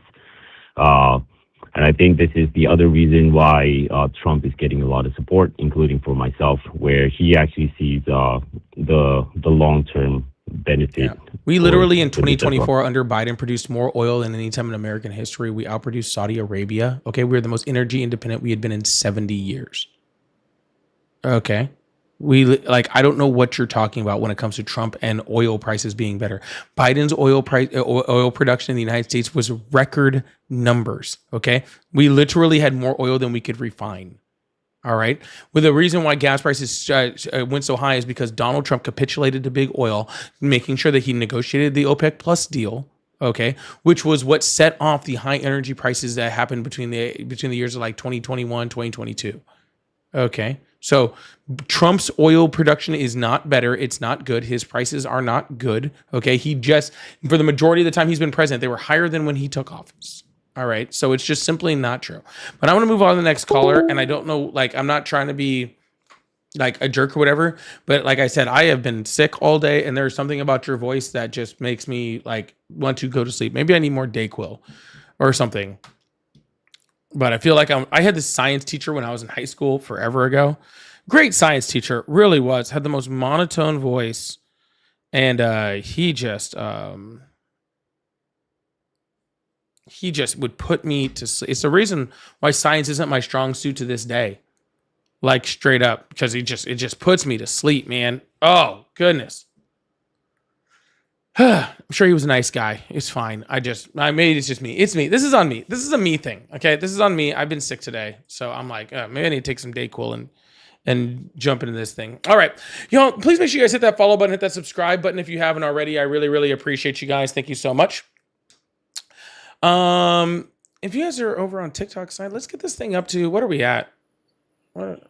Oh, I can't see my we're at 213,000. Let's get this thing up to 250,000 likes. I really appreciate that.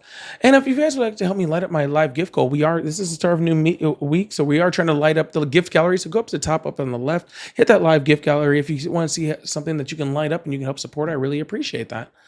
Also, if you'd like support over on YouTube, I do have super chats, super stickers, all that fun stuff. And I have pay links in the bio. So if you'd like support through any of those ways, I really appreciate that also. We're going to hit up a few super chats before we move on. Allison, thank you so much for the $10 super chat. I really, really appreciate it. Oh, I got the level up over there too. Heck yeah. Thank you so much, Allison. Terrell, thank you so much for the $5 that it was literally mocking a disabled person for me. You know, that really should have been what it was for everybody. But somehow here we are, where he's telling, reporters that are asking him about sexual assault to smile more, or yelling at reporters that they're Miss Piggy.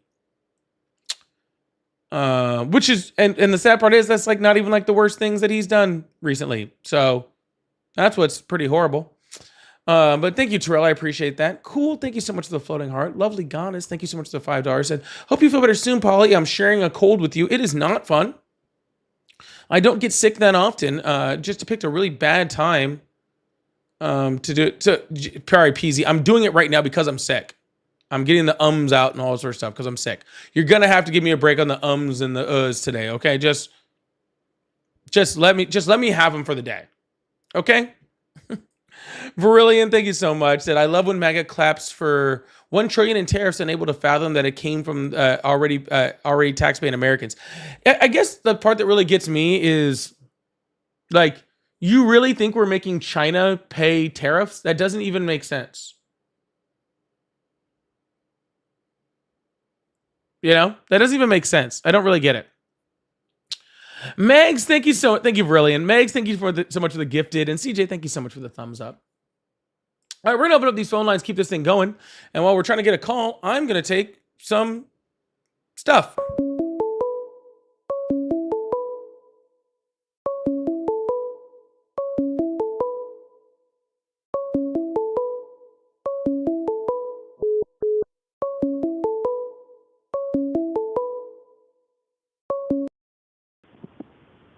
Hello, how are you?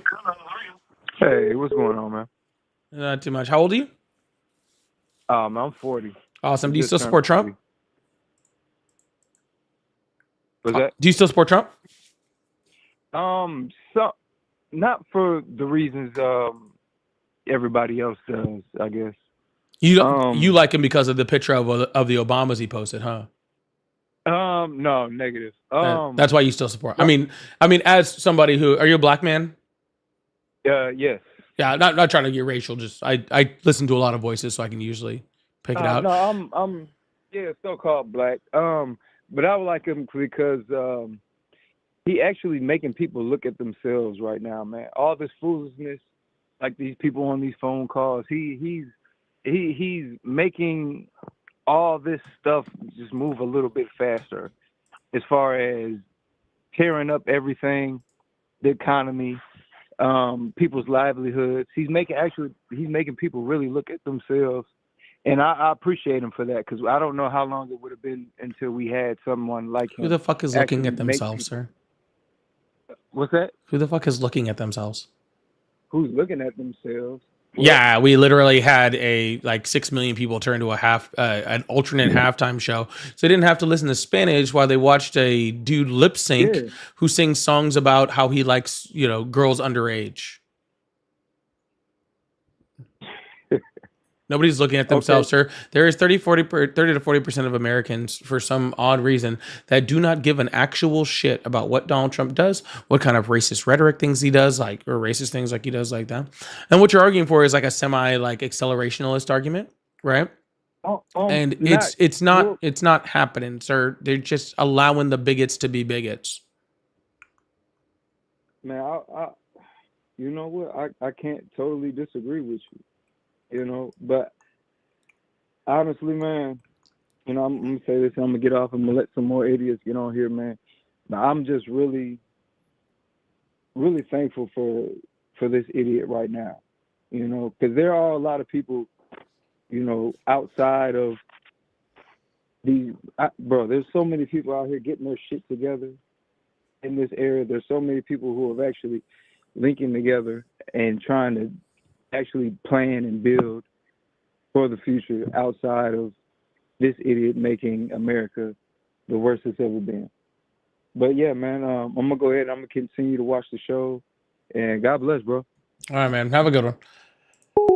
All right, we're gonna keep this thing going. I really appreciate you guys. I don't really know what just happened there, but we're gonna keep going.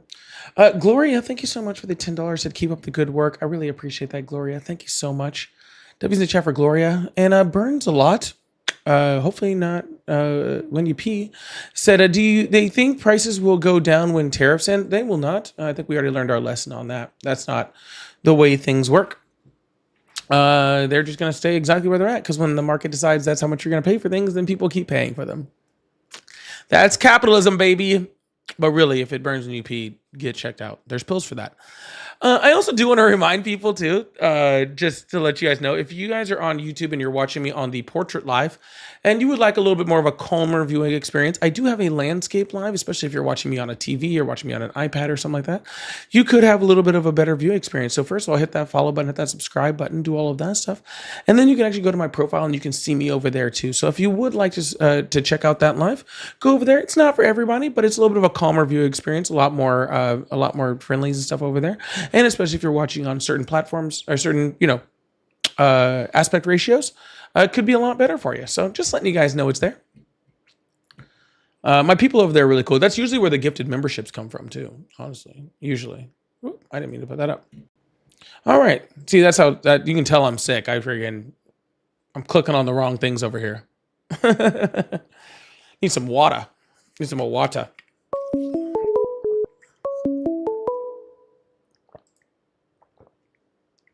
Hello, how are you? Yeah, you doing? Doing well. How old are you? How old are you? 42. Awesome. Do you still support Trump? I do support Trump. I support the Republicans. I would say that my vote was equally split to get JD on deck, to go for Trump, and to not go for Heels Up Harris. Heels Up Harris. Wow, you just jumped straight to the misogyny already, huh? Yeah, well, I mean, it was the term that was coined but in the tabloids for her back in the 90s when she was 29 and dated a 60-year-old person in California that was married. You mean like Caroline Levitt? To get her positions. Caroline Levitt dated somebody 30 years older? That's news to me. She's literally married to and pregnant by like a 70-something-year-old, and she's like in her 20s. Okay. Like or I said, how about all the girls that Donald Trump has been with that are like 50 years younger than him? Hey, listen, it's a U.S. tradition that some people take part in, and I don't really. Oh, that's care crazy! either How way. when Donald Trump does it, it's a U.S. tradition that people take I'm part not in. saying I But when support it. I'm not saying I support that. So when Donald Trump does it, it's a U.S. tradition that people take part in. If Kamala Harris does it, she doesn't deserve your vote. Isn't that strange? You know what that's called, sir? That's not what I. Do you know what that's you can called, twist sir? my words if you want. Do you know what but that's she- called, she sir? got Do you know what that's appointed called, to sir? different- Do you know what that's Sure, called, what's it sir? called? It's called misogyny, sir.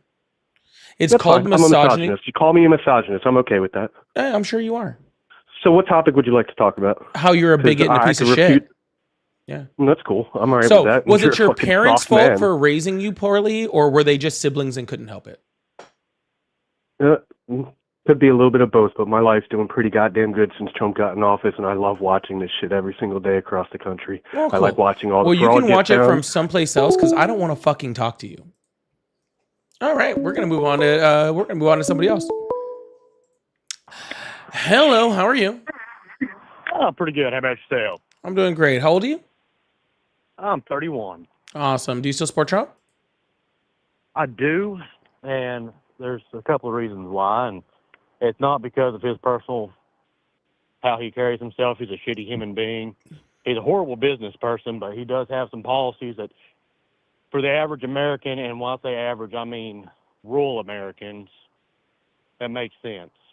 And there's a couple of statistics, you know. Literally, there's hundreds of rural hospitals that are closing due to his policies. You know, in the area that I'm in, and it's a very rural area. I don't know if you can tell by the way I talk, because I do have an accent. It hasn't affected home, if that makes sense. Because the policies haven't taken all effect yet. Yeah. So Policies aren't instant, sir. I get that. You do realize there's and, over you know, 300 rural hospitals in the United States that are about to close because of Donald Trump's reduction in Medicaid funding. Or if you want to talk about more rural things, right? We can talk about things like the farmers having to be bailed out again because of Donald Trump's trade war with China, where they haven't been able to move product. Well, I mean, there's videos on my page where we talk about, about cattle farmers in places like Nebraska that are getting absolutely wrecked by Donald Trump, prioritizing Argentinian, beef over American beef. Things like that. There's tons of different rural things. Oh yeah, Donald Trump is that's affecting. something that's pretty interesting right there. When you go and talk about rural farmers, do you know how many times a rural farmer has to be bailed out by the government? Do you know how many government stipends that they actually have for the rural farmer? Yeah. To keep them afloat? Yeah. Because as of right now, they are not competing with U.S.-based farmers. They are competing with overseas markets.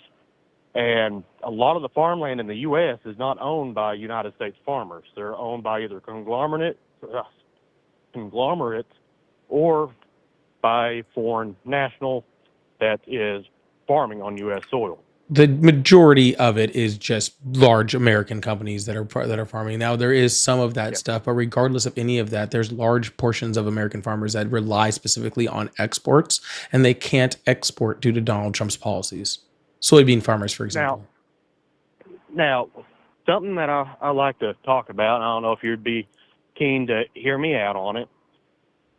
So there's been a lot of debates about gun crimes or violent crimes between, let's say, California and Alabama. Those are the two most talked about here lately for some reason. You understand the per capita of 100K, right? Per 100,000 people? I do understand what per capita means, yes. Okay. So why is it that when comparing per capita, you've got California that's got 7.6 times the population size of Alabama?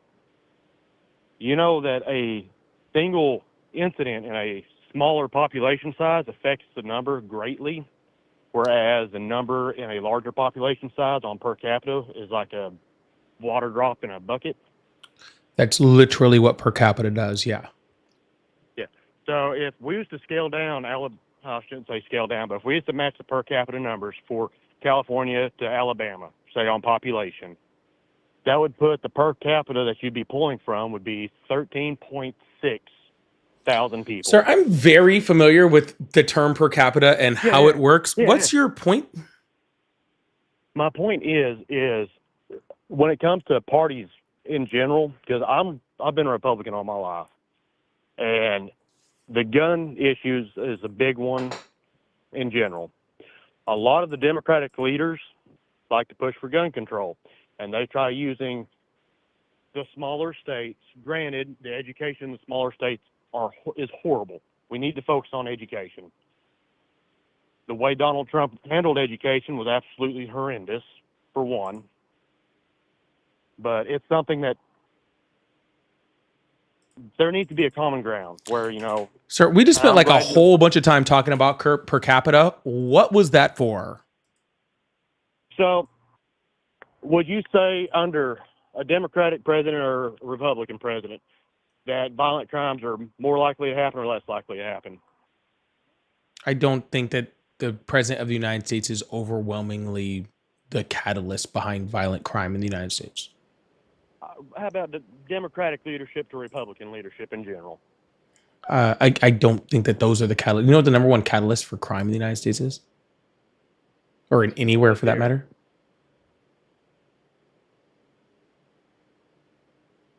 Let's hear. I'm honestly curious because I It's like poverty. information. I like Yeah, having. it's poverty. Yeah, crime is more likely to happen in places where you are poor, right? Where people are poor, right? Now, democratic policies tend to lend more to making people, to having stronger social safety nets, right? To make sure that people, are not always as poor, right? To raise like the floor of income, like there's like universal basic income and other policies that Democrats have tried to push for, haven't gotten to, things like universal health care or low cost childcare. Those things keep people out of, help to keep people out of poverty, and therefore when poverty lessens, crime lessens, right? So that's I'm sorry for just interrupting you. no, but that's just generally where crime exists more. So if you have So- especially if you have high density, right? So if you have high levels of poverty and then high density on top of that, then it's just a bed for more crime. That's It is, and doesn't really matter who's in power. the best way of putting it, Democrats do have some pretty good policies that they try to push for. They're great policymakers. They're bad at pushing the policies and making it where you want to do it. That's like, with Bernie Sanders back in 2016, I think it was, when he was running against Trump the first time. I don't know, 2012. Well, his biggest policy was free education, free college, cover college. As a Republican, I don't want to cover everybody's college without a condition that they have to graduate with a degree. Are you okay And- with covering everyone's high school, or are you only covering their high school if they graduate with a diploma? High school should be covered regardless. Why do you have a stipulation on graduation for high school and not for college? I'm saying for college. That would be the stipulation. Sorry. Graduate Why do you with have a degree. stipulation for college but not for high school? A lot of individuals, and this is from personal experience that I'm pulling this from, not from no national statistic, a lot of people chase college for useless degrees. You consider them useless, but just because you consider them useless doesn't mean that everyone considers them useless or the society considers them useless. How many people do you think right now is currently enrolled in a liberal arts degree? Sir, what's our liberal arts degree? Name one. Let's see. How about music? Anything to do with music? Anything to do with We need musicians. arts in general? We need musicians. Musicians are very, very important to the United States, to the world, to culture, right? To the fine arts. Fine arts are very important to help, maintain history, to do everything from help to relax people to all sorts of other things. Music is very important. Why do you think Maintain music isn't history. important? See, that's funny because a history degree maintains history as well. It does. They're both Whenever it important comes to for a separate person's reasons. Artistic talent. When it comes to our person's artistic talent, yes, a lot of them are naturally gifted, and they pursue a degree that will help them further that education.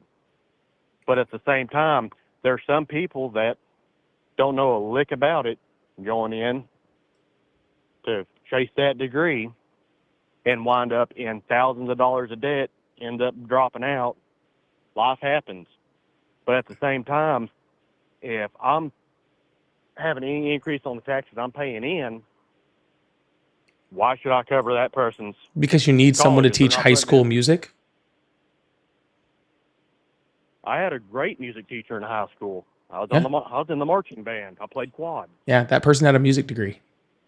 Most likely. Had a teaching license. I went to school in Oklahoma. I mean, That's- that's that's the worst, fine, it's sir. It's one of the worst states. Sir, first of all, I don't know what percentage of people in the United States get degrees in music. I would assume that it is insanely It's a small. lot. It's insanely small, right? It is insanely tiny, right? But the people that do it are actually important to our society, right? And if they go off and they get a degree in something, whatever, and that is not, beneficial to them financially in the future, well, then that's more on them, right? But what they get their degree on isn't important, right? I would think, right, that the majority of people, if college was free, would want to go into businesses or go into studies that make a lot of money, right? And somebody with a music degree, Doesn't. So if somebody has that passion for music and they want to go and get that music degree, then that's fine, because people with music degrees can learn all sorts of things. I got told one thing that was a long time ago, which I think is super, super important, right?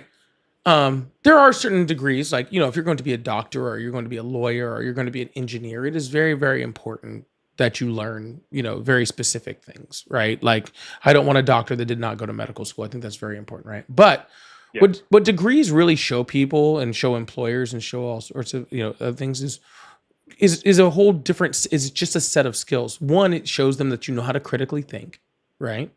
Two, it shows them that you know how to complete something, right? That if they assign you a task, that you know how to, that you will actually complete that task. Oh man, I just lost my train of thought on the third one. That you have the ability to learn, on a higher level, right? You mind if I interrupt for a second? Well, 1 second. All I'm saying is that you have the ability to learn on a higher level. So if I'm an employer and you have a degree, and I'm not saying degrees are everything. I'm not saying that degrees are important. I'm not saying that degrees make you smarter. I don't think any of that stuff, right? It does teach you critical thinking skills. And I do know that if I hire you, like for like a job to work for me, and you have a degree, it means that I can teach you how to do the job, and I know you know how to learn. Right. And I think those are important. And that doesn't matter whether you're getting a communications degree or a music degree or a history degree or any of those things. I know those facts about you just from you having that degree. Okay. And again, this is not me saying that it's all everything. I'm just saying it is important. Okay. Based off of our conversation for the short time, would you think that someone like myself would have any type of degrees? I don't know what you have, sir. I know plenty of people from Oklahoma, from rural Oklahoma, that have degrees. That doesn't bother. I graduated from the University of Oklahoma. Okay, Boomer Sooner. All right. I'm not. I don't base. I don't base whether you have a degree based off your accent or where you're from. Right. Well, you see, this is going into what I was going to say. Yes, there are some degrees that, in the public eyes, they're not contributing to the U.S., not nearly as much as they should.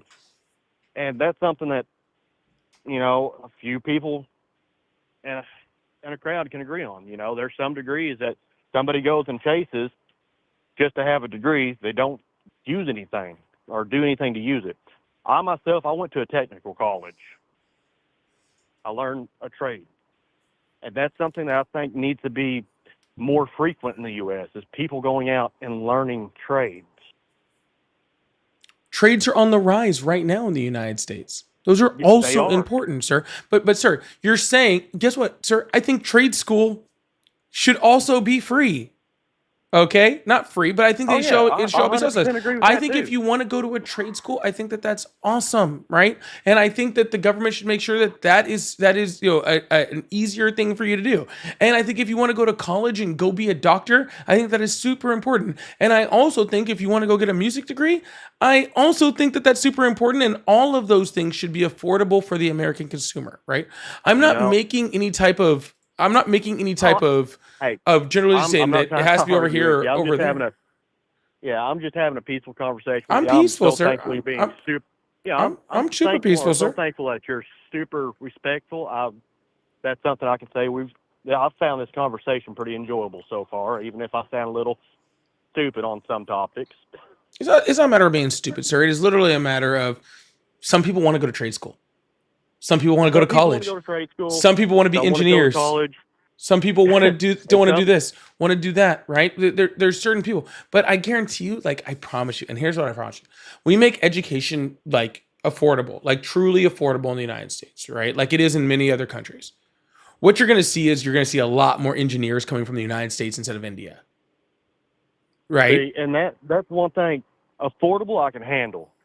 Like from my point of view, as I don't want to pay 100% of something for somebody, and I don't see the value in it. But if we make it affordable to where, hey, I'm not covering this person's full tuition, we just made it more affordable, I can get behind that.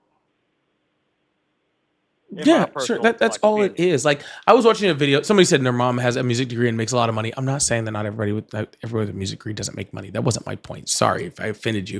That was not what I meant by that. But guess what? Like I watched this really cool video. I wonder if I still have it saved. I might bring it up. But there was this lady in China. She lives in China. She's an American, white lady, lives in China, right? And she was going to the doctor, right? And she was like, this is what it's like going to the doctor in China. And I just wanted to show you guys what this was like, right? And she literally walked in the door at 2:19 in the afternoon, went and saw a doctor, went and got medication, checked out, left, right? 20 minutes. The whole thing cost her $12. Right? Like without insurance. Without insurance, $12 in, out the door, 20 minutes with meds in hand. Right? Because she was sick. All right. Why can China do that and we can't? Well, there's lots of reasons. Well, there's no reason, and lots of reasons why it doesn't happen. I can tell you the main reason, and it's the simplest reason I can tell you: insurance companies. Right, and absolutely. But it really comes to the fact the United States doesn't have universal health care, right? But what I'm saying is, yes, that cost her an amount of money, right? But it was an affordable amount of money, no amount of money that that I think the majority of Americans, the overwhelming majority of Americans, if they were sick, need to see a doctor and had to pay $12 would be a problem. Right? Like, I think that most people can get that, right? Because the hospitals don't become for profit, right? They become for the people, right? I think college can be very similar, right? I'm not saying to make it 100% free, but I'm saying make it affordable where if you have, kids that are intelligent, that are smart, that want to go to college, that want to go be surgeons or, cello players, whatever, right? That they can go do that they can pursue their dreams, that they have that talent, and they can do it without going into hundreds of thousands of dollars worth of debt. Right? In all honesty, if the politicians up in Washington actually sat down and talked like me and you's talking right now and come to terms with one another on each other's views, and that's the biggest thing is they're not going to do that because they're in somebody else's pocketbook and they're going to push that narrative for whoever. Well, I mean, I kind of have to disagree with you on that, sir, because that's what Joe Biden was trying to start when he talked about student loan forgiveness, right? That's what he was trying to start with. He was trying to start with, hey, people who have already paid, most of the time in what he was talking about, people had already paid 100% of their loan. They were literally just paying the excess in interest, right? And they'd already paid some interest too. But they already paid the full extent of their loan plus interest, and they were still paying on their student loans.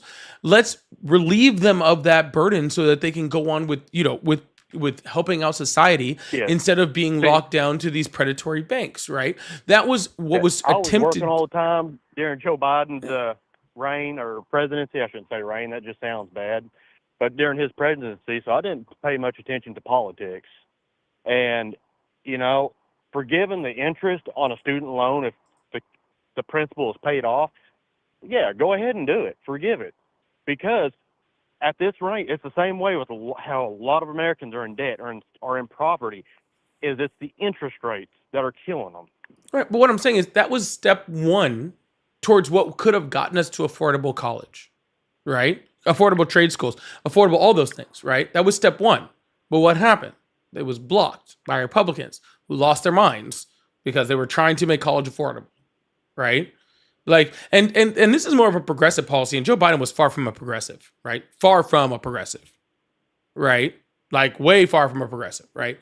But regardless, that was a progressive policy, one that you're right here with me. You're like, hey, we can make this affordable. This makes sense, right? These are common sense policies, but they get demolished by this idea that every single time we try to use the government to help people, it's socialism or it's communism or it's XYZ or it's whatever, putting a name on it instead of just helping people. In the sense of, my experience and how I've discovered things growing up, nothing in this world is ever free. There's always a catch. And that's what a lot of Republicans see. There's always a catch to something free. And when Democrats start using the word free, well, what's the catch? There is no catch, sir. The catch is that your tax dollars will be spent on the American people instead of on everybody else. That your tax dollars will go to kids trying to go to college instead of to Elon Musk. That it will be spent on your kids going to college instead of spending $1 billion on Israel or helping to boost up Boeing stock, right? That it will go towards the people. It's not that it's free. It's the money you're already paying. That's something me and you can probably agree on, is all the money going overseas needs to stop. There's certain money that does need to go overseas. There's certain money that does need to go overseas, but we spend way too much, right? All I'm saying is it's not free. It's just a reallocation of funds that you're already paying, right? To things that are more beneficial to Americans. But I am going to have to cut you off. And the reason I have to cut you off is because I have to get offline because I feel like shit. But I'll talk to you later. Or I'll talk to you another time. All right. Hey, it was a very wonderful talk, and you have yourself a wonderful night. You too. Bye. All right, Joe, like I said, I've been sick. Please make sure you hit that follow button, hit that subscribe button. Like I said, I woke up sick. I feel like shit. I'm going to get offline. Verillion, thank you so much for the $5. Said music is useless. Well, I guess if you only watch and listen to the Republican Safe Space halftime show, you'd have that opinion. There huge lack of music degrees that played in the MAGA Safe Space live. Huge lack of music degrees that were there. Could have used a few more. And Shenanigans said computer forensics is a trade job to the courts. I wouldn't say that degree isn't important. That's what I was doing until my MS started to eat my brain. Yeah, there's lots of, like I said, like there's lots of degrees that may not be like STEM degrees or anything like that, but they're still awesome degrees and they're still important to society. There's still a lot of it. Anyway, Joe, I feel like shit. I'm sick as hell. I'm gonna go lay down someplace and feel better by myself. I will see you guys tomorrow. Hopefully, I feel like not shitty, so shitty that I feel bad tomorrow. But make sure you guys hit that follow button, hit that subscribe button. I will be on hopefully around 6:30 tomorrow Central, so 7:30 Eastern tomorrow, hopefully. But love you guys. Hope you guys have a wonderful one. All right, bye.